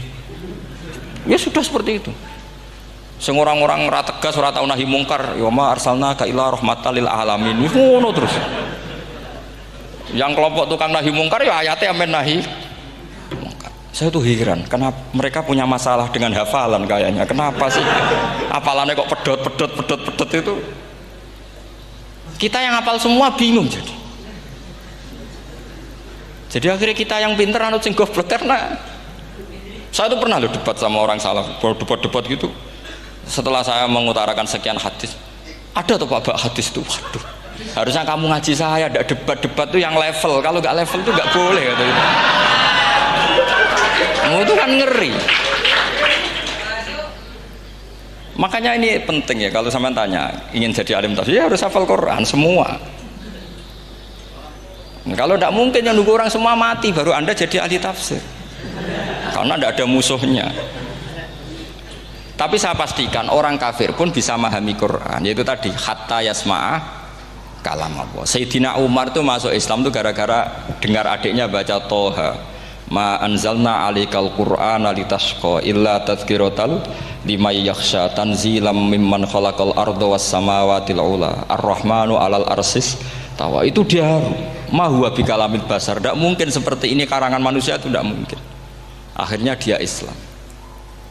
Banyak orang Islam karena diperdengarkan Quran, karena memang notnya sudah unik, makna kualitasnya juga sudah unik, semuanya itu unik, indah. Sampai sekarang pun orang kafir itu orang paling tahu Quran. Makanya Allah mensifati orang kafir itu hasadam min indi anfusihim mim ba'di ma tabayyana lahumul haq. Sekarang sama saya tanya, orang sing tabayyana lahumul haq itu orang faham apa orang tidak faham? Mereka orang kafir itu mengingkari Quran, padahal mim ba'di ma tabayyana lahumul haq, setelah kebenaran nyata bagi mereka. Nyata bagi mereka artinya orang kafir paham apa tidak paham? Paham. Cuma mereka punya penyakit hasadam min intianus. Mereka juga kalau ada ayat tentang ahkam yang memberatkan, mereka bilang, "I'ti bi Qur'anin ghairi hada au badil." Muhammad harusnya jangan tema itu yang diangkat, bu cari Quran yang lain yang enggak tema itu. Mereka sampai memilih tema itu karena paham apa karena tidak paham? Karena paham. Makanya di makalah saya pastikan ngaji tafsir itu gampang karena orang kafir pun bisa. Kalau kasus Ahok itu bukan paham itu melintir, beda. Paham sama melintir itu beda. Itu diterjemah kemenang itu jangan mengangkat kawan orang Islam, bukan mengangkat pemimpin. Ya kayaknya kalau ngangkat teman saja tidak boleh, apalagi ngangkat pemimpin. Fatal mana berteman sama orang salah sama ngangkat. Saman kancanan maling itu apik nak menawa nang andani terus ngangkat, "Hei maling ke pimpinanku." Parah mana? Parah mana? Artinya sama saja ketika diterjemah jangan ngangkat teman, sebetulnya ngangkat pemimpin lebih fatal. Itu kan mafhum awlawiyah, itu kan normal saja. Itu di Quran biasa, misalnya innalladzina ya'kuluna amwalal yatama dzulman, orang yang makan hartanya anak yatim secara zalim. Terus kamu bilang, "Gus saya tidak makan kok, sepeda motornya tak gasap tak jual." Yang diharamkan kan makan. Wah ya sarap kalau gitu. Maknanya begini, memakan harta anak yatim artinya ifsad. Ifsad itu merusak. Nak ngono ikhraq, membakar atau mencuri sama dengan makan, bal asad, malah kan lebih apa? Lebih apa? Dasar. Jadi yakuluna di situ tuh ba'dul amsilah, sebagian contoh min wujuhil ifsad atau min wujuhil ihlak. Jangan kok karena ayatnya makan, oh yang haram tuh makan, kalau nyuri gak apa-apa. Waya fatal. Itu kan sama dengan santri geblek ketika ada kiai ini, "Cung, kowe mbek bojomu jogeman naboi." Suatu saat istrinya lapor lagi, "Pak Yai sekarang tidak naboi tapi nyadui." Karena naboi itu pakai tangan. Mereka pertama dilaporkan kiainya, "Pak Yai, suami saya itu sering memukulin saya pakai tangan gini. Cung jogeman naboi bojomu." "Nggih Pak Yai, siap." Suatu saat istrinya lapor, "Pak, tetap benjut, kenapa? Kalau nak ini disadui." Mereka pikirannya sing haram nabok, nak nyaduk halal. Wah itu kan ngajak goblok bareng. Nah masalahnya di usul fikih kasusnya seperti itu. Makanya saya ini kadang ya maliki sekali. Kadang saya itu maliki sekali. Kadang ya. Misalnya begini, saya beri contoh. Ini yang kisah nyata ya. Ada seorang Arabi datang ke Rasulullah. Ya, tadi kan teman-teman minta juga ilmu hadis ya. Ini satu paket saja. Itu tadi nanti kalau sampean kasih lalim itu sudah ada urusan saya tadi. Nunggu orang mati banyak tadi. Kalau nggak usah nunggu orang mati, sarannya tadi apal tadi. "Ya Rasulullah, ahlak tuh. Saya ini orang yang rusak. Wama ahlakaka. Lalu yang bikin rusak kamu apa? Qol waqatu imroati fi nahari Ramadan. Saya menjima istri saya ketika masih siang. Fi nahari Ramadan, siang Ramadan. Walhasil Nabi tidak menyuruh hanya kodok, tapi menyuruh kafaroh. Kafarohnya itu merdekakan budak atau memberi makan 60 orang miskin atau puasa berapa? Puasa 60 hari. Atau urut merdekakan budak atau puasa 60 hari atau memberi makan sitina miskin. Oke, kita sepakat. Sepakat ya, hadis itu sahih dan diulang-ulang oleh Ashabus Sunan. Oke, riwayatnya agak masalah. Sekarang kita analisis maknanya. Sekarang sampean saya tanya. Kalau Anda misalnya sekarang jam berapa ini? Misalnya sekarang jam 9 kurang seperempat Ramadan, terus Anda rokok atau Anda ngopi, kepengen ngopi terus ngopi tanpa udhrin syar'iyyin. Anda hanya wajib qadha apa bayar kafarah? Enggak, sampean jawab. Rata-rata kiai kita, oh mau wajib qadha Gus karena gak jima. Sing seru kafarah itu nak jima. Kan ngombe kopi mbek jima beda. Pertanyaannya tuh lucu, ini naif secara fikih masalah. Masalahnya begini. Jima bojo itu tidak zina. Jima bojo itu zina apa enggak? Enggak. Berarti dengan makan bedanya apa? Sama kan? Sama-sama amrun mubah. Sesuatu yang boleh. Kenapa hukumannya berat? Makanya kata Imam Malik, enggak itu nilainya. Nilainya adalah hadku hurmati Ramadan bi ghairi udhrin syar'iyyin. Makanya kata Imam Malik, siapapun yang makan fina hari Ramadan, iftar apapun fina hari Ramadan bi ghairi udhrin syar'iyyin, maka hukumnya sama dengan jima fina hari Ramadan. Karena sama-sama ihlak ifsad hurmata Ramadan biwiri udrin syari. Loh enggak, ini ilmiah. Kamu enggak harus cocok, tapi otak kamu harus percaya. Loh iya kan, beda kan. Saya secara nafsu enggak cocok, cek berarti. Tapi ilmiah saya setuju.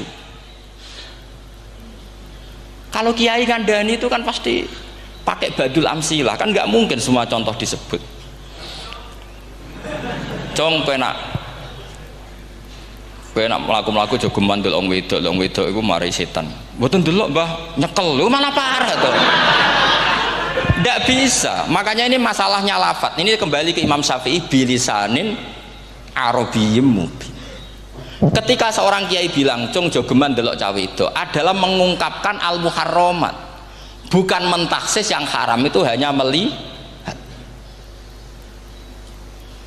Saya ulang lagi ya, ketika seorang kiai bilang cung jogeman delok wedok sing haram, itu semangatnya adalah melawan keharaman, bukan mentaksis yang haram hanya delok. Itu di Quran normal semua, di semua lugat ya biasa. Itu kan sama seperti misalnya seorang mbah ngasih uang cucunya, cung tak kayak duit 100.000, cung gue tuku es, terus gue mendingan nak ragu tuku es haram iki kan ngongkone tuku es, lah kepen putumu mati kan nyeben 100.000 gue tuku es. Ya mulai dulu istilahnya nak mbah ngekek ibu tuh cung 100.000 gue tuku es, cara wong kuno. Nah, maksudnya gue pokoknya umumnya cah cilik senane es cuma nyebut. Ya sudah seperti itu. Sama seperti Quran menghentikan begini. Ini memang salate yang fikih dulu, yang pokok-pokok. Di antara yang enggak boleh dikawin adalah wa antasma'u bainal ukhtaini illa ma qad salaf. Kamu enggak boleh menikahi Sri dan Zainab, kakak beradik. Sudah sepakat nggih? Fi nikahin wahid enggak boleh al jam'u bainal ukhtain. Jadi mbaknya kamu kawin, adiknya kamu kawin fi nikahin wahid. Tapi nak ngeduni boleh, berarti kan dengan waktu yang berbeda. Quran hanya menyebut itu. Kemudian Rasulullah zaman Sugeng itu hanya nambahi wala binal mar'ati wa ammatiha wala binal mar'ati wa kholatiha, juga gak boleh menikahi ponaan plus buliknya, baik bulik dari bapak yaitu ammah maupun bulik dari ibu disebut apa? Kholah. Kemudian ulama fikih merasa ada yang kurang, ditambahi lagi. Dua perempuan yang andekan yang satu itu lelaki kok haram nikah, berarti haram jam'u fi nikahin wahid. Misalnya cucu rabibahnya boleh enggak? Enggak boleh kan? Berarti kalau sampean ngumpulkan cucu dan bahnya fi nikahin wahid juga enggak boleh. Tapi orang yang waras itu tidak akan nyalahkan Quran ketika tidak lengkap. Wa antasma'u bainal ukhtain ila ma qad sal, ini tidak lengkap. Yang haram kan tidak hanya jam'u bainal ukhtain, termasuk mengumpulkan cucu dan banyak, karena Quran nggak mau dengan logika tidak waras itu, tidak mau. Taruh saja orang itu rata-rata mbahnya kan umur 70 tahun, cucunya umur 17 tahun, kebayang nggak kamu nikahi sehingga adik kan boleh bareng, pasti kamu milih bareng. Makanya Quran hanya bakas wa antasma'u final ukhtain, karena yang mungkin masih menggugah selera itu dua. Tapi kalau cucu sama mbahnya itu, kalau ada yang masih selera kan ya sarap tuh. Tapi fikih sebagai kaidah tetap menerangkan termasuk yang haram jam'u adalah bainal mar'ati wajad datiha. Paham juga maksudnya? Artinya ketika menyebut itu tidak jaminan merangkum semua hukum, tapi ba'dul amsilah. Fa'innal akila yaktafiya bi isyaratil ba'di, karena orang kalau punya akal diisyaroi sebagian sudah faham. Ini penting kalau aturakan. Jadi ini penting. Nah bayangkan sekarang banyak gerakan-gerakan ahli Quran katanya, tapi nggak memahami ilmu usul fikih. Qur'ane ra ono ya wis. Nang Quran ra ono cerita harame asu, nak ngono asu ya halal. Ora ono Qur'ane. Sing ra ono iku tekem ora Quran iku aneh-aneh kowe.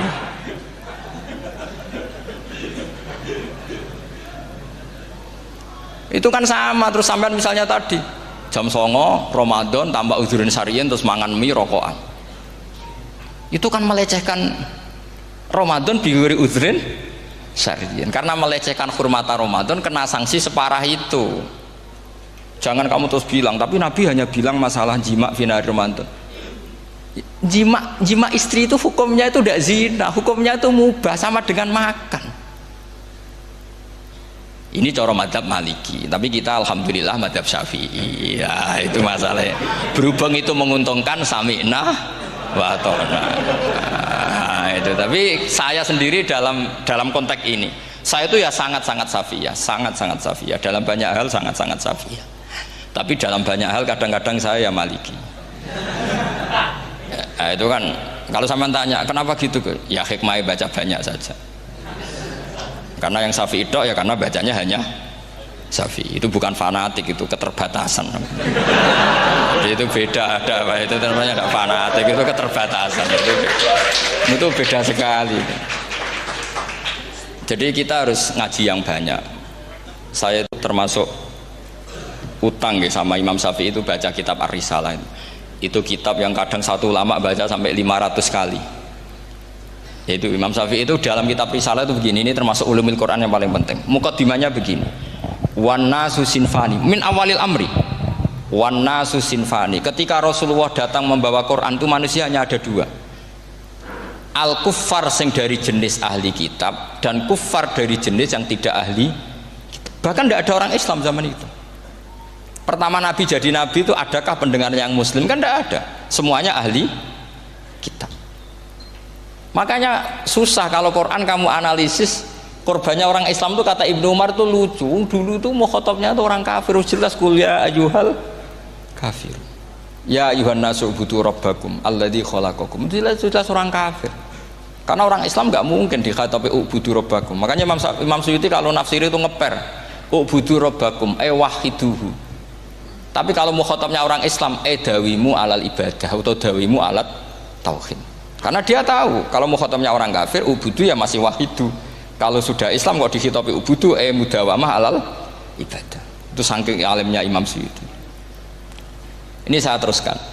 Kalau mukhatamnya itu orang kafir ahli kitab, itu kemungkinannya ya dua cara mereaksi Quran. Yaitu disebut lam yakunil ladzina kafaru min ahlil kitabi wal musyrikina munfakina hatta ta'tiyahumul. Jadi lam yakunil ladzina kafaru, jelas kafaru itu umum. Kemudian ditafsir kafaru itu ada yang min ahlil kitabi, berarti kafaru yang jenis Yahudi Nasrani. Ada kafaru yang min ahlil kitabi wal musyrikin, kafaru yang jenis musyrikin, yaitu kafir Mekah. Karena cara kaidah nahwu al atfu yaqtadi taghayyur, kalau ada ataf pasti konteksnya beda. Jaa Zaidun wa Amrun, berarti Zaid ada Amar, Amar ya ada Bakar. Karena Jaa Zaidun wa Amrun wa Bakrun, pasti orang ini berbeda. Tidak boleh orang yang sama kamu pakai ataf. Ini sudah clear ya ini ya. Kemudian cara pandang mereka ya beda. Ketika Rasulullah mengajak tauhid, itu ahli kitab tidak masalah. Memang harusnya Tuhan itu satu. Tidak masalah bagi ahli kitab. Problem bagi ahli kitab adalah Muhammad itu nabi. Itu kita nggak suka. Kalau Tuhan satu oke, tapi kalau Muhammad nabi tidak oke. Kita bisa jadi nabi, kata mereka, karena mereka merasa nasabnya sampai Ibrahim. Sementara zaman itu mereka sanksi Muhammad itu nasabnya konti, gak jelas. Ini penting kalau aturakan. Sehingga dalam konteks ini Allah menjawab ahli kitab dulu. Ini itu disebut Muhammad itu nasabnya jelas. Ini itu fihi ayatum bayinatum maqamu Ibrahim. Ini saya dengarin. Ibrahim itu jelas pernah ke Mekah. Bukti Ibrahim pernah ke Mekah adalah jejak kaki Ibrahim di makam apa? Makam mereka, artinya buatan kuburan, buatan jejak kaki Ibrahim ketika bangun Ka'bah. Fihi ayatum bayinatum maqamu Ibrahim. Pun. Kalau Ibrahim pernah di Mekah, artinya beliau pernah nikah di Mekah.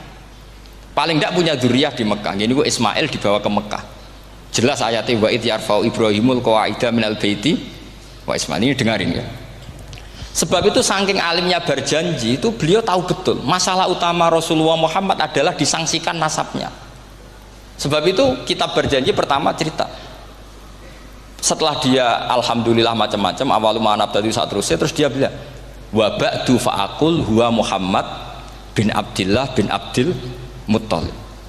Saat terus ya wa ba'du wa Muhammad bin Abdillah bin Abdil Muttalib wasmu syaibatul hamdi humitat khisaluhus saniyah. Saat terus Ibnu Qusayn, saat terus summiya bi Qusayn litaqasi fi biladi qudu'atal qasiyah. Karena dia tahu yang masalah bagi Rasulullah itu adalah masalah nasab bagi mereka loh, bagi mereka yang kafir. Terus beliau ngendikan ditutup wa adnanu bila raibin inda dawil ulumin nasabiyah ila dhabihi Ismaila nisbatuhu wamun. Jelas saya Adnan itu pasti puter cucu-cucunya Nabi Ismail. Karena orang Yahudi yang disoal Muhammad itu, kamu itu siapa kok tahu-tahu Nabi? Kamu orang Arab itu tidak pernah ada Nabi. Ya Nabi itu normalnya orang Israel, yaitu turunan Yahudi, karena Yahuda bin Yakub bin Ishak bin Ibrahim. Akhirnya Allah membuktikan fihi ayatum bayyinatum maqami. Bukti kalau Ibrahim pernah di Mekah adalah jejak kakinya di Mekah, itu dekat Ka'bah. Ini jawaban Allah yang tentang ahli kitab, karena sudah jelimet. Ada ilmu ansab, ada ilmu nasab, ada polemik kitab samawi. Kalau kafir Mekah ini goblok-goblok. Ketika Rasulullah pakai teori tauhid, orang kafir Mekah itu sangat gobloknya bilang gini, Muhammad, kita ini urusannya banyak, utang kita banyak, kasus saya banyak. Kok Tuhannya satu itu tidak cukup? Yaitu mereka mengatakan aja'alal alihata ilahau wahida inna hadza la syai'un ujab. Bagaimana Tuhan hanya satu? Urusan kita banyak, masalah kita banyak. Tuhan nggak boleh satu, harus banyak. Sejumlah urusan kita. Ada Tuhan BPKB, Tuhan macam-macam lah. Ada Tuhan kredit, Tuhan kas, macam-macam lah kan. Sesuai sebanyak urusan kita. Mereka tanya aja'alal alihata ilahau wahida. Masa Tuhan satu? Inna hadza la syai'un ujab. Ini aneh. Tapi Rasulullah dengan sabarnya, kalau yang seperti ini Allah menjelaskannya beda dengan yang pertama, karena tadi orang kafir itu bisa min ahlil kitab, bisa wal musyrikin. Lam yakunil ladzina kafaru min ahlil kitab, ada yang wal musyrikin. Semuanya ini tidak pernah munfakina hatta ta'tiyahumul bayyinah. Mereka tidak pernah tercerabut dari pikiran mereka, dari mainstream mereka, sampai ada bayyinah. Bayyinah itu kejelasan kebenaran atau benar yang begitu jelas. Itu siapa? Rasulun minallah yatslu suhufam mutahhar. Akhirnya Nabi sabar. Saking sabarnya Nabi itu ngomong gini, ya di khalayak umum, mukhatamnya ya kafir semua. Hei saudara-saudara kami suku Quraisy, kita ini sebangsa. Nabi tanya, Muhammad, ajaran kami itu benar karena kami itu orang yang kita percaya, tapi kali ini Anda aneh karena ngajak satu Tuhan. Itu tidak mungkin, urusan kita banyak, satu Tuhan enggak mungkin, Tuhan harus banyak. Kita punya 3 aja kurang banyak kan, banyak punya Lata, Uzza, Hubal. Rasulullah dengan sabarnya ngendikan gini, hei kaumku, kalau kamu jadi pembantu, jadi buruh, senang mana punya majikan banyak sama majikan satu. Kalau majikannya banyak, itu perintahnya beda-beda, seleranya beda. Semua harus kamu lakoni, semua harus kamu taklui, karena kamu harus nurut. Wah ya repot mat kalau di majikan banyak, oh ngerepoti mesti. Rasulullah tinggal nimpali, Tuhan kamu itu majikan kamu. Kalau Tuhannya banyak, perintahnya ya banyak, seleranya beda-beda. Kamu bingung nggak? Wah ya bingung, ya sudahlah, satu aja. Akhirnya mereka masuk Islam. Nah itu disebut Nabi itu fatona, punya kecerdasan artikulatif. Kalau menjelaskan itu masuk akal. Nah itu disebut dorobawahu matalar rojulan fihi syuraka'u mutasyakisuna wa rojulan salamal lirojul hal yastiawiyani masalah alhamdulillah. Nah ini penting.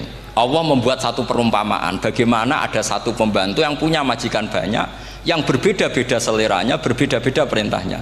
Dengan kalau hanya satu majikan, begitulah Tuhan kamu harusnya satu. Jadi artinya gini, kalau kamu ngaji ulumul Quran, kamu harus tahu ini khitab ke kafir. Kafir yang mana? Ahli kitab atau kafir yang musyrik? Nah sekarang tidak tahu lagi, pokoknya kafir. Makanya kalau orang berdebat mereka itu tidak goblok meneh. Waduh. Makanya sama tidak usah ketularan goblok sing pun gimpun sing wis goblok ora usah ditambahi mun kathah dan ini pun.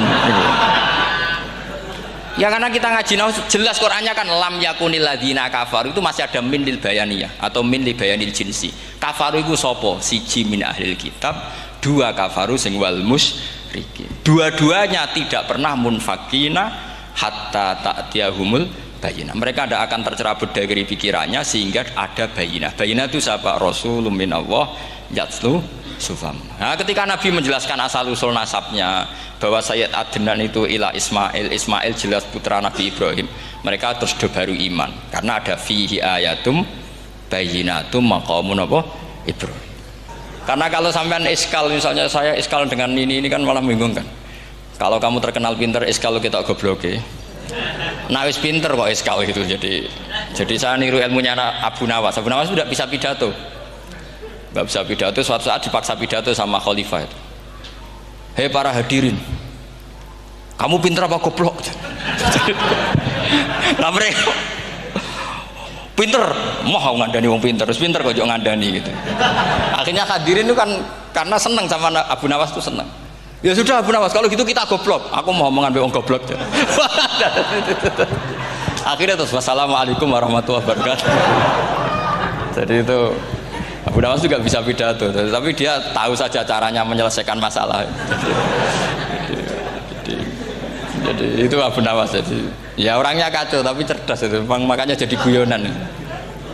Sebenarnya Abu Nawas itu figur yang nyata, tapi tidak senaif yang diceritakan orang-orang di anekdot itu. Ya, beliau itu orang soleh ketika era Harun Ar-Rasyid.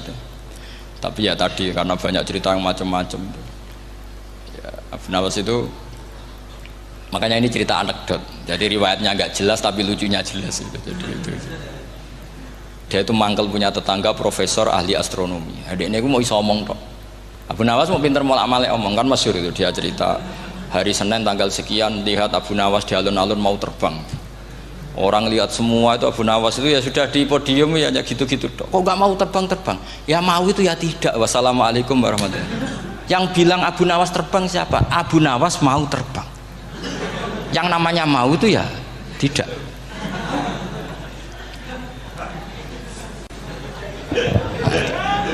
Pernah dia itu lomba sama Harun Ar-Rasyid, siapa paling banyak pengunjung rumahnya di alun-alun. Harun Rasyid bikin khemah, dia bikin khemah. Tentu cerita ini bohong, yakini ini bohong, makanya ini bohong tenang. Makanya ini anekdot, hanya guyonan. Harun Rasyid karena dia raja itu ada apel, ada makanan macam-macam. Ya tentu pengunjungnya banyak. Batas akhir itu penilaian jam 12 malam. Abu Nawas tenang, satu pun nggak ada pengunjung, nggak ada makanan, nggak ada apa. Pas jam 12 rumahnya dia, kemahnya dibakar, orang ke dia semua. Dit menang dia karena jumlahnya, bahkan Harun Rasyid itu datang ke kemahnya dia. Karena lombanya kan pengumpulan massa terbanyak tit jam 12. Harun Rasyid pikirannya santri agar sugoi jajan nggak mesti teko, itu pikirannya gitu. Abu Nawas pikirannya beda, jenenge ana kebakaran pasti datang. Wis dihitung biaya khemah sama hadiahnya banyak hadiahnya. Yang ahli falak ini punya ilmu yang rasional, yang pinter sekali. Dia ilmuwan bahwa bumi itu bulat-bulat. Nah saya lagi tren meyakini bumi flat nih, ya kacau nih. Mau gara-gara penjelasan sing sepihak. Ini wong nganggur. Lah wong ilmuwan kok sentimennya perkara wedi duit. Nggak boleh ilmuwan menyebut sentimen apa? Uang. Akhir bumi itu bulat-bulat. Jadi kalau Anda jalan ke timur terus nanti ke titik yang sama. Abu Nawas ora paham karena dia memang enggak ahli sains gitu. Suatu saat si profesor ini kemalingan, malingnya melayu ngetan. Terus minta tolong sama Abu Nawas, kejarlah maling itu. Kemana? Ke timur. Dia ngejar ke barat. Ditanya sama profesor, saya udah bilang larinya maling itu ke timur, kalau kejar ke barat nanti ketemu di titik yang sama. Jadi, akhirnya profesornya ngerti, oh ngenyek tuh. Jadi, nah khawatir saya nanti kalau santri-santri tidak pinter ilmu, terus pilihannya ilmu kayak Abu Nawas, jalan pintas tadi. Karena belajar falak jelimet, belajar faraid apa? Jelimet, ada aul, ada roh, terus semua ada masalah yang ruwet-ruwet terus. Akhirnya mau olah bicara. Ini musibah, innalillahi wa inna ilaihi raji'un. Itu tidak boleh. Quran tidak mengajarkan itu. Quran tetap mengajarkan ilmu meskipun ada nilai seninya. Assalamualaikum warahmatullahi wabarakatuh.